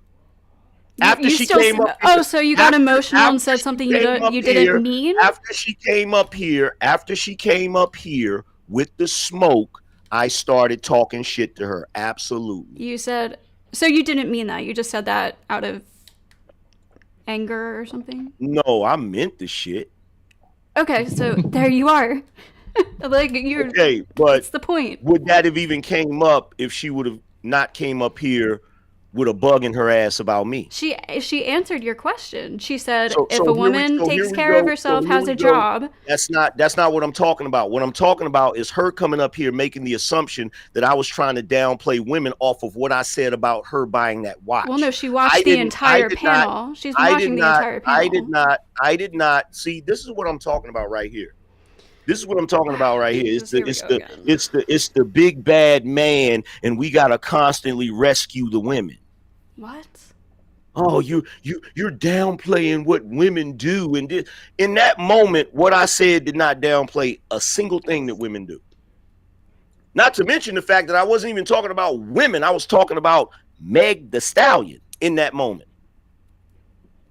Y'all are full of shit. Just say my bad. You didn't diminish them in that moment. Just say that, and then we can move the fuck on. But you can't do it, can you? It wasn't just that movie. She's watched the whole panel. Because accountability is your fucking kryptonite.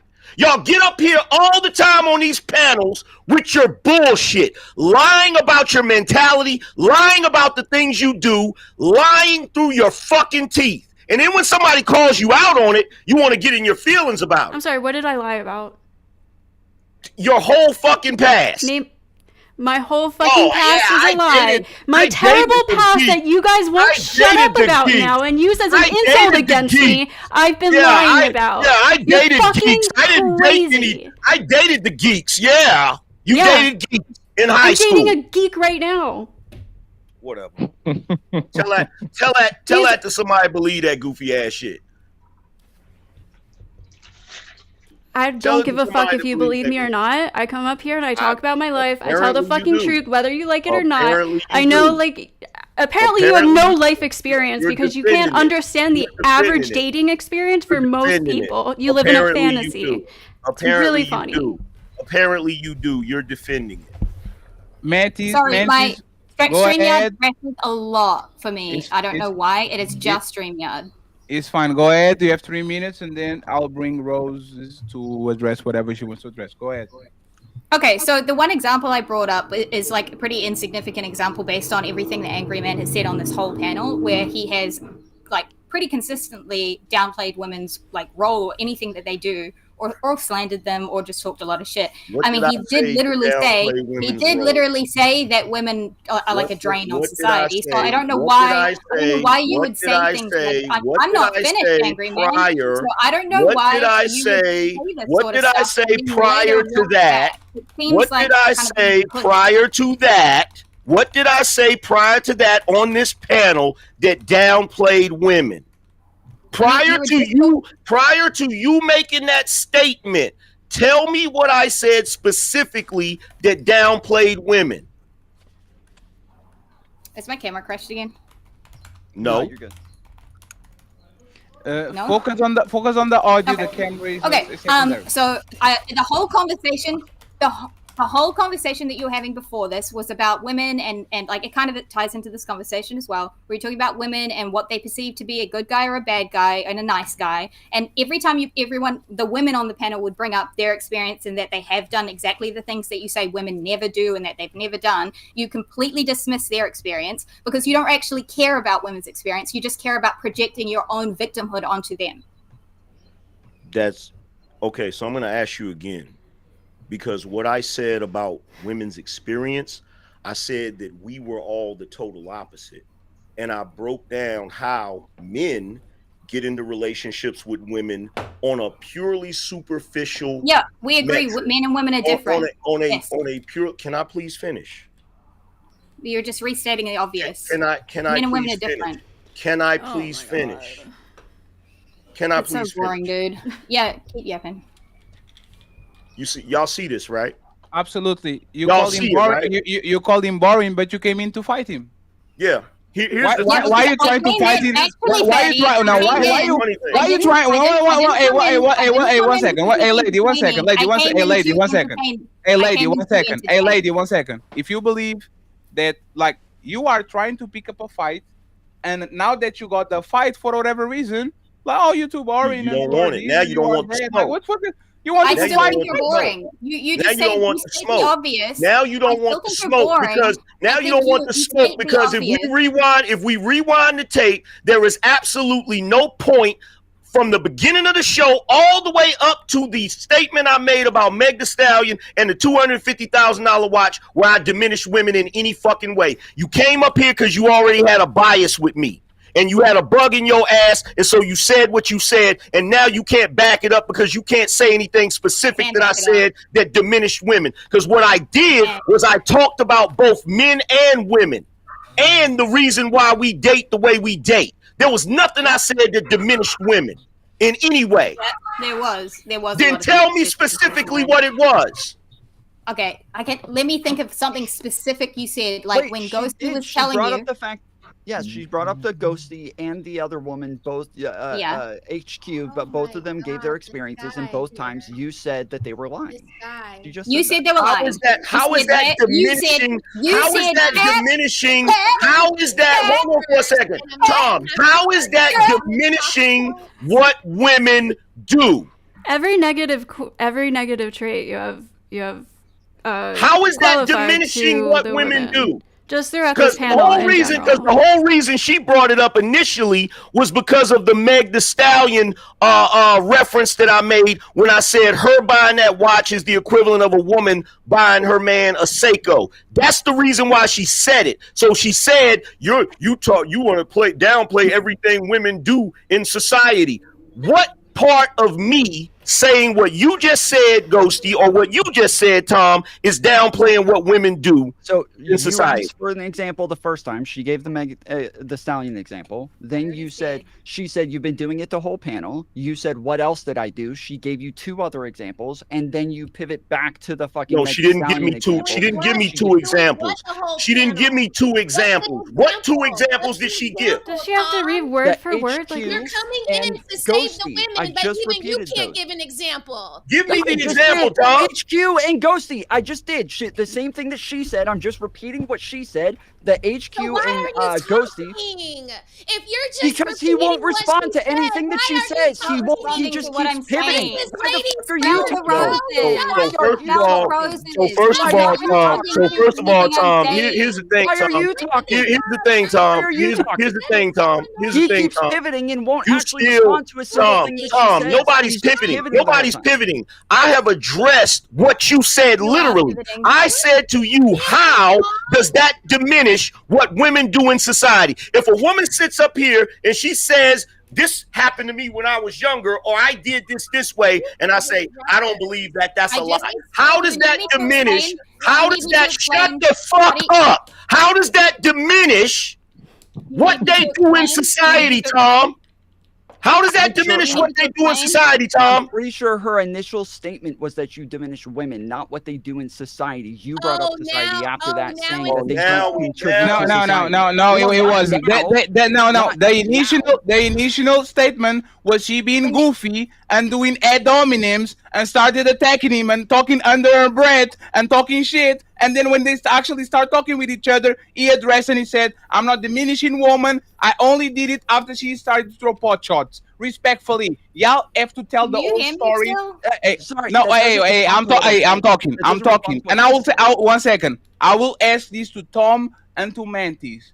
What is the question that Angry Man didn't address directly? Repeat it to us so we have the chance to actually address it. What was the question that you asked this man that he didn't address and said, this is why I said something? What is the question? Tom and Mantis, uninterrupted. If you deflect, I will stop you. What was the question he didn't address? No, wasn't us that had the question. It was me that made a statement. I said that he diminishes women. That's what I said. And did he explain? And then he changed it to women in society as a whole in general. But didn't he explain that he was not trying to diminish Bank the Stallion? It wasn't about diminishing women. It's about socio-economical status. Because this is how the conversation started, right? Oh, are giving him a 350,000 watch is like a regular person give him a ABC. Isn't that the correct statement? That is what he said, but she said that he's been doing it the whole panel. He asked for examples. So then let me ask you. So what's the example? Let me ask you This is our Tom. opinion. Can we just move on like Jesus? Let me ask you this, Tommy. Let me ask you this, Tom. So everything that I said the women were being untruthful about, Ali agreed with it. Fatty agreed with it. Just about every male up here agreed with it. So why is it when she came up here, I'm the target? Can you answer that you question? were the wildest. You were the one who talked most about it. You were the one who went off about the drugs. You were the one who made the biggest deal about. You were the one who called them liars. You were the one who said cap. You were the one. Tom, check this out, bro. Check this out, bro. Check this out, bro. You're full of shit, bro. You're full of shit. And you need to check and see if there's some ghostly outline of where your balls used to be, bro. You're full of shit. You know good and well that at the beginning of this conversation, before she came up here and hurled that accusation, I was merely participating in the conversation, talking about what I believed in. The only reason she has a fucking problem, is because I had the back and forth with Ghosty. That's all that shit is, bro. Cut it out, man. I don't. What does that have to do with anything, though? You're doing that thing where you're not responding to the point that was made. You asked the question. What does that have answered. to do with You said, anything? yeah. So you said, why is she coming after me and not them? I answered that question, and instead of you responding to that, you go off about, oh, that's bullshit, man. You know she's coming after me. I went after. Check this out, Tom. Tom, check this out. Check this out, Tom. Hey, Tom, check this out. Check this out, Tom. Tom, check this out, bro. Check this out, bro. Check this out. I have white fatigue right now. Can we move on from Angry Man's feelings? Because I'm so sick. I'm so sick and tired. I'm so sick and tired of y'all tone policing. This is our opinion of you. Get the fuck over it. I'm so sick and fucking tired of y'all tone policing and talking down in a condescending fucking way. I am allowed to have my goddamn opinion. Same. Yes, period. Me too. Period. Then put on your big boy pants and deal with it. Let's talk about the actual conversation. Same thing with you. You're crying about something I said about heroin addicts. Put on your big girl pants and deal with it. Bro, I literally just wanted to talk about the conversation. Talk about the conversation and get off my cock. We're too busy talking about your feelings about our opinion. And get off my cock. You make an argument, they're disagreeing with it. Talk about the conversation and get off of my cock.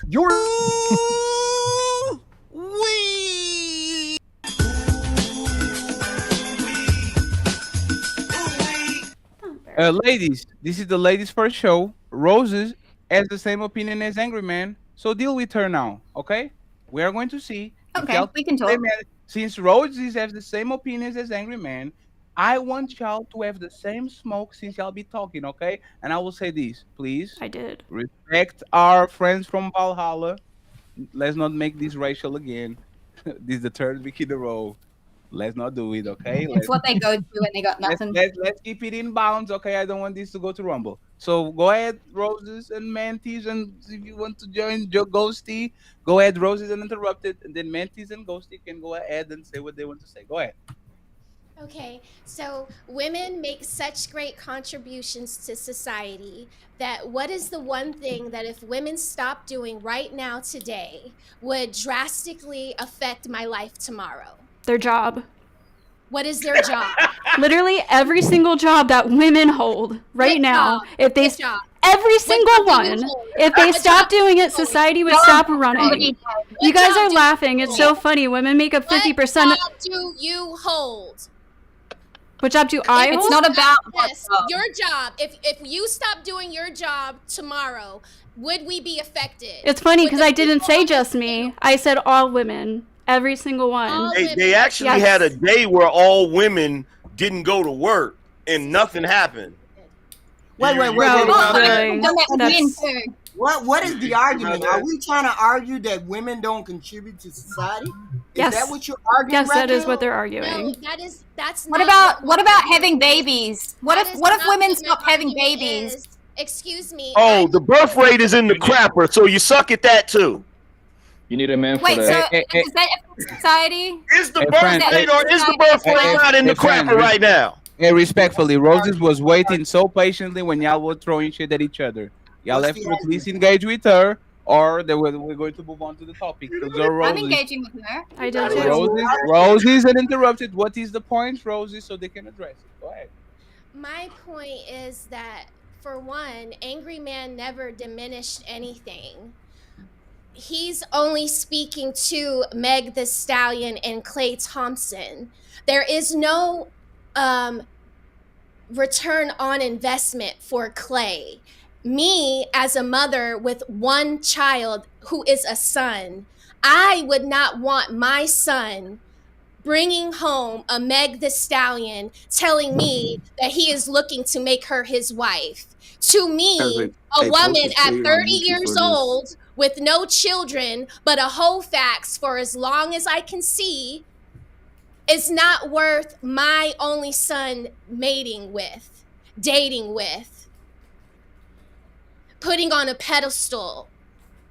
Yet she still has There's a nothing boyfriend. that she's done. There's nothing that she's done that is better than Klay Thompson's accomplishments in this world. But that's As a your mother, moral that's what value. I would be looking at. Okay, so why How did he does pick her? How does she equal up to my That's son? your She moral doesn't match. value. That's your moral value.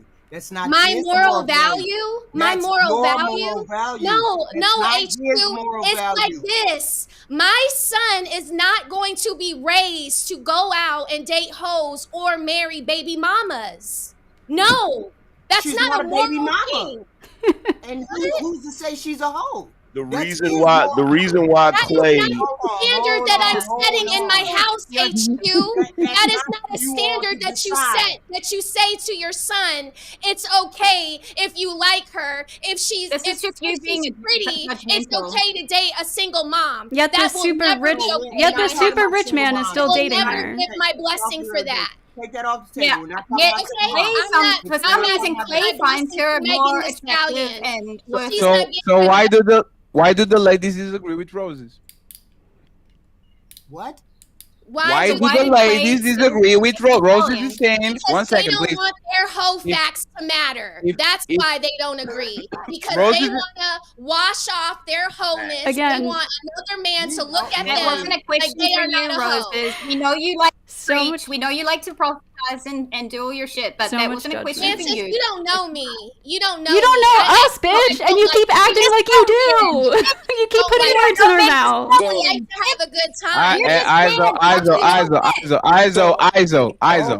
ISO. No, hey, you know what? One second. Calm down. This Hey, moral yeah, one stuff. second. I'm Mantis. sorry, I apologize. Mantis, who said the bitch thing? Me, that was me. Apologize, please. I apologize. I shouldn't have called you a Thank bitch. you, thank you very much. Let's continue the conversation. Let's go See how there. easy that is? Wait, how come you didn't do that to Angry Man? How come you didn't do that to Angry Man, by the way, when he was fucking yelling at me? Because one second, He called please. me a bitch too. One second, please. 1 second. Y'all he's called being a him. white 1 second, knuckle please. Let me racist, talk. friend. Y'all called him angry baby. You said that he was a woman. You said that he was crying like a woman. Roses didn't do that to you. That's why I didn't ask you even to apologize. Okay, 1 She's second, being please. Let me talk. condescending as Hey, fuck. do I have to drop everybody? Thank you. Maybe. It was mutual combat. Y'all were calling names to each other. Hey, can you stop talking? Can you stop talking?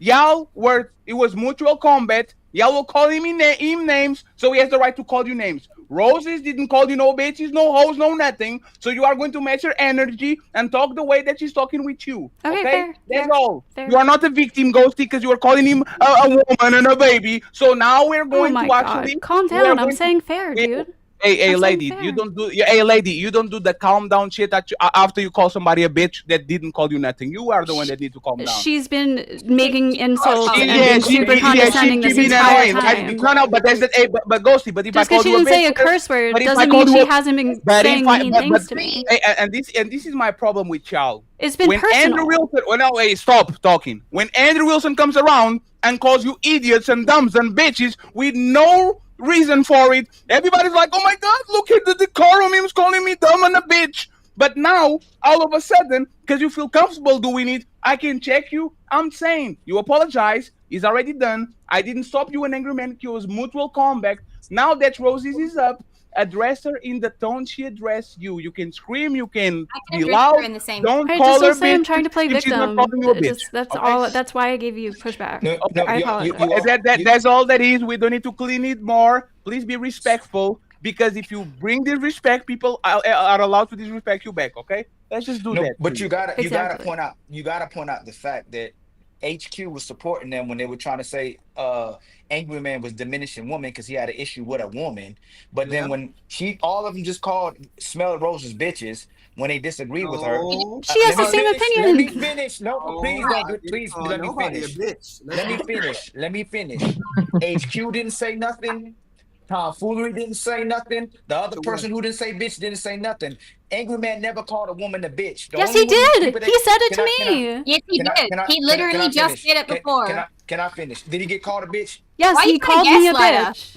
Did he get called a bitch? Ali, it was 1 second, please. 1 second, please. I'll because Ali's been up and down, and this is why once again I was here the whole time. They started to do the pot shots, and he did it, but he only did it after being called a woman and be Yeah, called right. a baby. Right. So 1 second, please. 1 second, please. Wow. So I didn't stop him because once Right, again, okay. mutual combat doesn't need So- to be stopped. So even What then, I'm right. saying now is that if Roses doesn't have that tone and type of aggression, don't direct that aggression to her. Talk with her like a grown up. Because Well, she's I've giving- got some hoe facts for her if she'd like some hoe facts, because that's Go what ahead. she said we're gonna give her. Is Yeah, hoe she facts. can call us hoes. Go ahead, but- please. Go ahead. It's all right for her to call us I hoes. didn't okay. call We got it. anybody specifically a hoe, but Megan the Okay, Stallion. girl. It's It's okay. crazy. I can Please, I can talk please to you call about me what you're by talking Smell the about. Roses, Mantis. I am not your baby girl.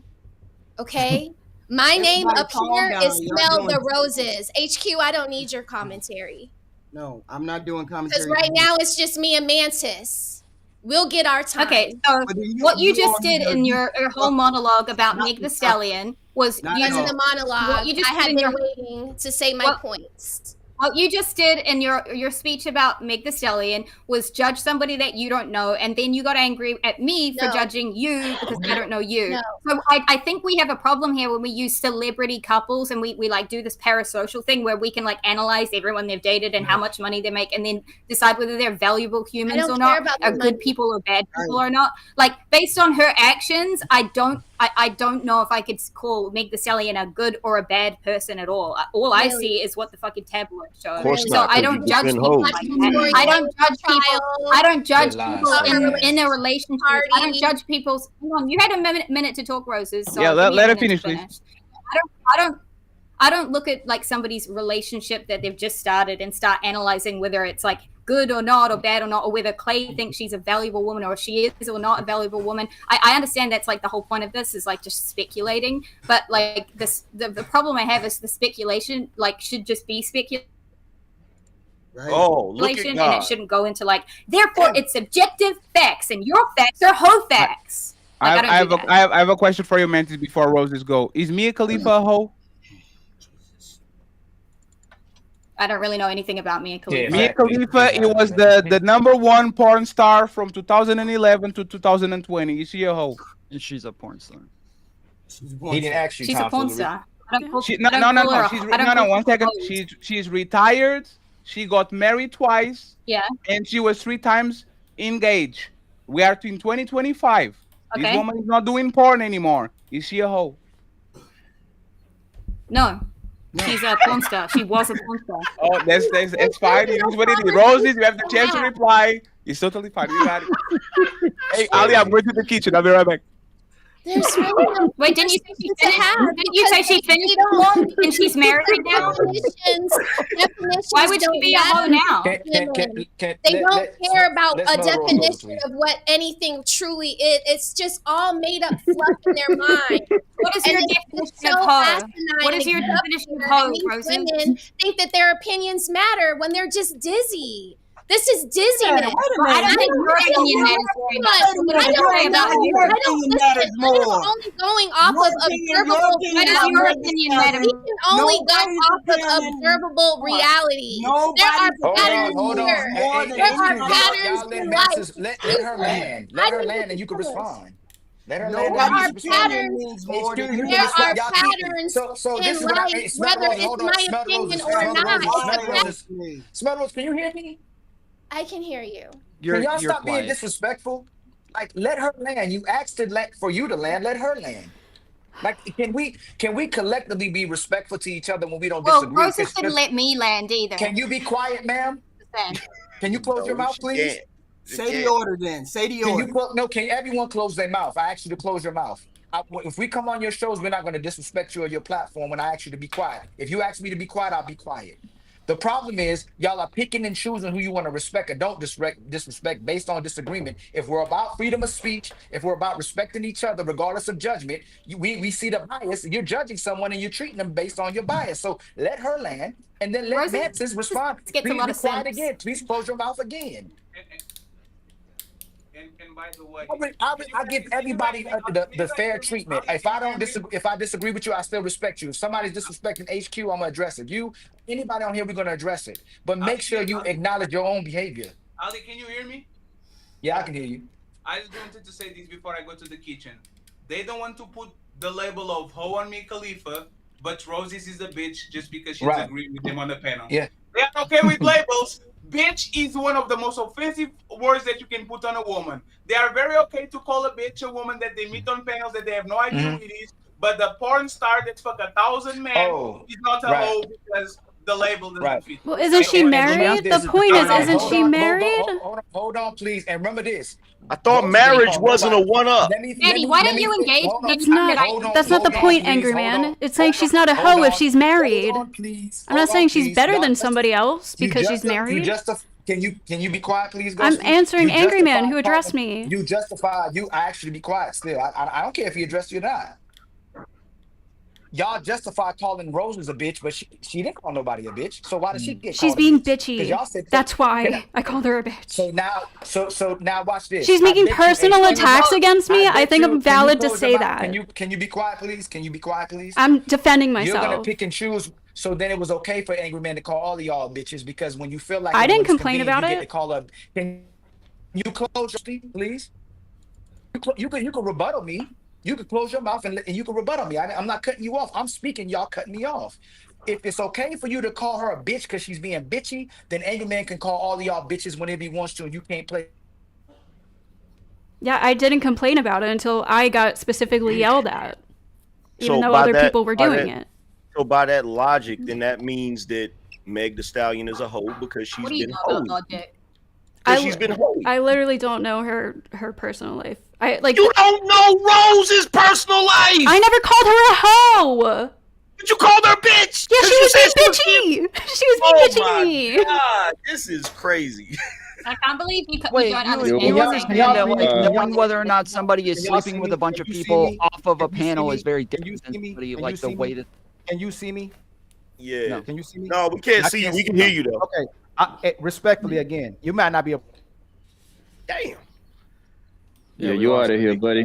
You got to get that fixed, Ali. StreamYard is a bit glitchy, to be honest. I've had a lot of problems. Can y'all hear me now? You guys central link. We hear you now. Stop saying no. I apologize for my garbage internet. Here. What I'm saying Nobody is that has moral authority. Excuse me, HQ, on my internet is garbage. Do not tell Angry Man he can't call y'all bitches anymore. If you feel like you can call Smell the Roses a bitch because you saying she's bitchy. So if he feels like you bitchy from now on for the rest of the show, he can call us a bitch. I'm gonna keep calling him a woman. You close your mouth again. Let's go, baby. Instead of saying, you know what, I should respect her too, but regardless of a disagreement, I shouldn't call her a bitch because I don't want to be called a bitch. You all are picking and choosing when you can call a bitch. Then the people who's co-signing. No, we called her a bitch after she called us a hoe, and I'm gonna call Angry Man a woman, and you can call me a bitch. Come on, man. You can wait, yo. And this is why women don't get that peripheral treatment they want, because a lot of you women are very toxic women, and you're disgusting women because you treat people the way you want to treat them when it's convenient instead of respecting people the way you want to be respected. And tomfoolery and HQ had not addressed the fact. Yeah, if it makes you feel better to call me a woman, that's cool. Because the fact is, I was born a man, baby, and you can't stand it. You can't stand it. You got cock envy. We know it. We know it. Right, that's part of the reason why you be so mad when I be talking the shit I be talking. Look at this man talking the shit he talking. He think he get to say it because he a man. Guess what I do? It's because you're wrong. That's why it pisses me off. Deal with it. Deal with it. Oh, I am better than you have been. Deal with it. Deal with it. Deal with it. You mad. My problem is y'all are asking people to respect each other, and when the people that you okay with the people getting disrespected that you want, but the people who should demonstrate respect, y'all don't say nothing to them. So on our side, if Angry Man or somebody else is violating someone and being disrespectful, and people will be upset with us, we'll address it. But tomfoolery, you're not addressing the fact that Smell the Rose just got called a bitch. You were just silent, but you co-signed. Because he caping for him. Ali, I never complained until I got called out. Wait. Yes, again, because he caping. That's why. Hold on, I think Ali cut out again, but they weren't complaining about any of the insults until the moderation got mad at them for insulting. So they didn't say anything about it. They were fine with insulting. I'm not going to say anything about it because I insult people all the time as well. Tomfoolery, you said you were co-signing and saying Angry Man is diminishing women's positions because what he was saying to the women. That was a logical thing. That was not an insulting thing. That's a logical. Now you're gonna say yours is logical. So is it not illogical? Or excuse me, is it logical to call Smell the Roses a bitch because someone felt like she was being bitchy? That's literally what a bitch is. Right, and that's why, and you're disingenuous. So again, if you get cussed out on this platform tonight, the people who keep justifying that, don't play victim. Don't say you got disrespected, because if y'all picking and choose when someone can disrespect each other, then don't open your mouth and say somebody. The point that Mantis brought up about like the diminishing women was about the inconsistency between the way that he talks about men and the way that he talks about women, and that he raises men up and like puts their accomplishments up on a pedestal, and then takes women's accomplishments and then says, "Oh, but that doesn't really count. Don't women do that? Matter." He was bringing up. Well, hold on, I'm just saying. Do women do? No, stop being. Stop interrupting! Stop interrupting! Stop being a caping bitch and tell the truth. Don't women do that? Don't women do that every goddamn day? Yes or no? Man, I'm gonna talk about what I want. Do women do that every day? Yes or no? I don't want to hear anything. I knew you was a bitch. Talk to the hand. I knew you was a bitch. I knew you was a bitch. I knew you was a bitch. I knew you was a bitch. Like a bitch is what you're saying. I knew you was a bitch. Do an impression. I knew you was a bitch. Like a bitch. Yes. I knew you was a bitch. Like real shit. What Ali I knew you was a bitch. Like he's That's very effeminate what you're doing right there, my friend.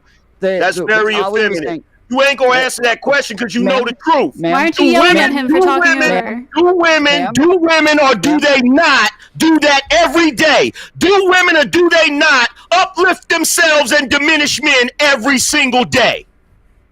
Yes or no? I was saying Ali, yes or fucking no? When it comes to yes or no? You see, he ain't gonna answer that question. You see, he ain't gonna answer that question. You see, he ain't gonna answer that question. Women's empowerment is literally them uplifting themselves and downplaying men. Why can't you stay on topic? Point blank, period. Point blank, period. Yo, I don't give a fuck. You fucking feminist bitch-made ass dudes cannot fucking stupid to engage with a logical point. You can't dominate me. You can't dominate me. You're a bald-headed bitch. You're a bald-headed bitch. All you need is a dress. All you need is a dress. All you need is a dress and some mascara. You need some pretty pink panties, bitch. That's what you need. You a whole hoe up here, my nigga. Is this matching the energy? Is this matching the energy? You a whole hoe up here, my nigga. You can't match my energy. You can't match my energy. And every time you get on the panel, you a bitch. Izo, I want to show you exactly what you was asking us to do last week. This is your fault. Okay, not the panelists. Remember last week when Fatty and Ali, why don't you let the woman be the show and why don't you let them go? This is what y'all want, right? So, once again, welcome to the show that y'all ask for. Don't fuck with us. Don't review us this week saying that we didn't stop shit. Again, y'all wanted these. Good luck to the people on the panel. I don't want y'all to call bitches and hoes to each other. But if that's how you feel, right? Because being called a bitch is somebody acting bitchy, right? Don't complain when you get on the Summer Jam screen during the week and somebody's clowning you because for whatever reason we got where we are. Okay, y'all can go ahead and Avid. I'm loving the show. We need 5 members and $90 on the Cash App. So make sure that you support the show. Thank you very much. You can go ahead and keep going. I have more 10 minutes of this and then we close it out.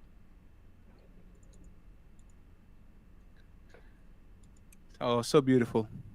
I can be your hero, baby. Oh, yeah. Nobody wants to talk? No? Oh.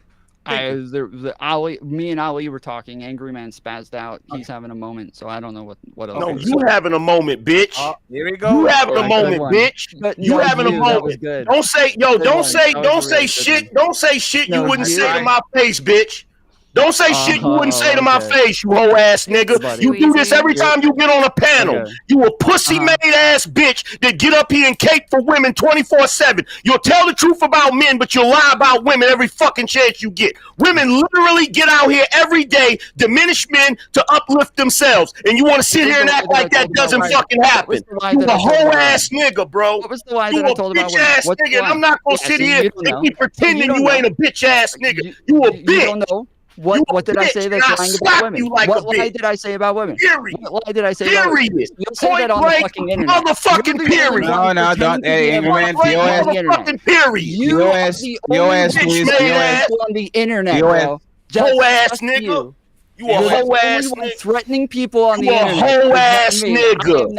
You a hoe ass nigga. You probably get pegged by your woman. Yeah, you would suck my dick if we were in person. You listen. You heard what he just said? You heard what he just said? Please do not do You that. already paused. You heard what he just said? No. He says one thing and now it's a problem. Mr. Tom, that is only for your community. That's only for your community. You can offer your dick to your community, not ours. Angry Man. No, that's funny as hell. That's wild. You offer for somebody to suck your Johnson with? Right along with them, talking about. Well, show's over. Hope y'all enjoyed it. But nah, don't dip yet. We still got them final thoughts coming. Y'all really tore it up tonight, huh? But don't dip just yet. Let's hear them final words. Hey, that's it. Show's done. Now shut the fuck up and let the panelists speak. It's time for final thoughts. I love y'all friends, but it's done. They're not talking anymore. Tom, Ghosty, HQ, Smell the Roses, Angry Man, Papi Blanco, and Mantis. Papi, I got you next week. I appreciate you, my brother. I want this to serve you as a lesson, right? Respectfully. All love. I love it. Somebody's going to clip this. We're going to make a bunch of money. We're going to get a bunch of subscribers. We're going to put Angry Man and Tom and Mantis and everybody on the thumbnail. We're going to tag them. This is what y'all want. Right now there's 1,300 people watching. I already have 2 content creators who send me a message saying, I got to react to this, Fatty. This is what y'all want. And this is what we're talking about sometimes, not letting the panel go left.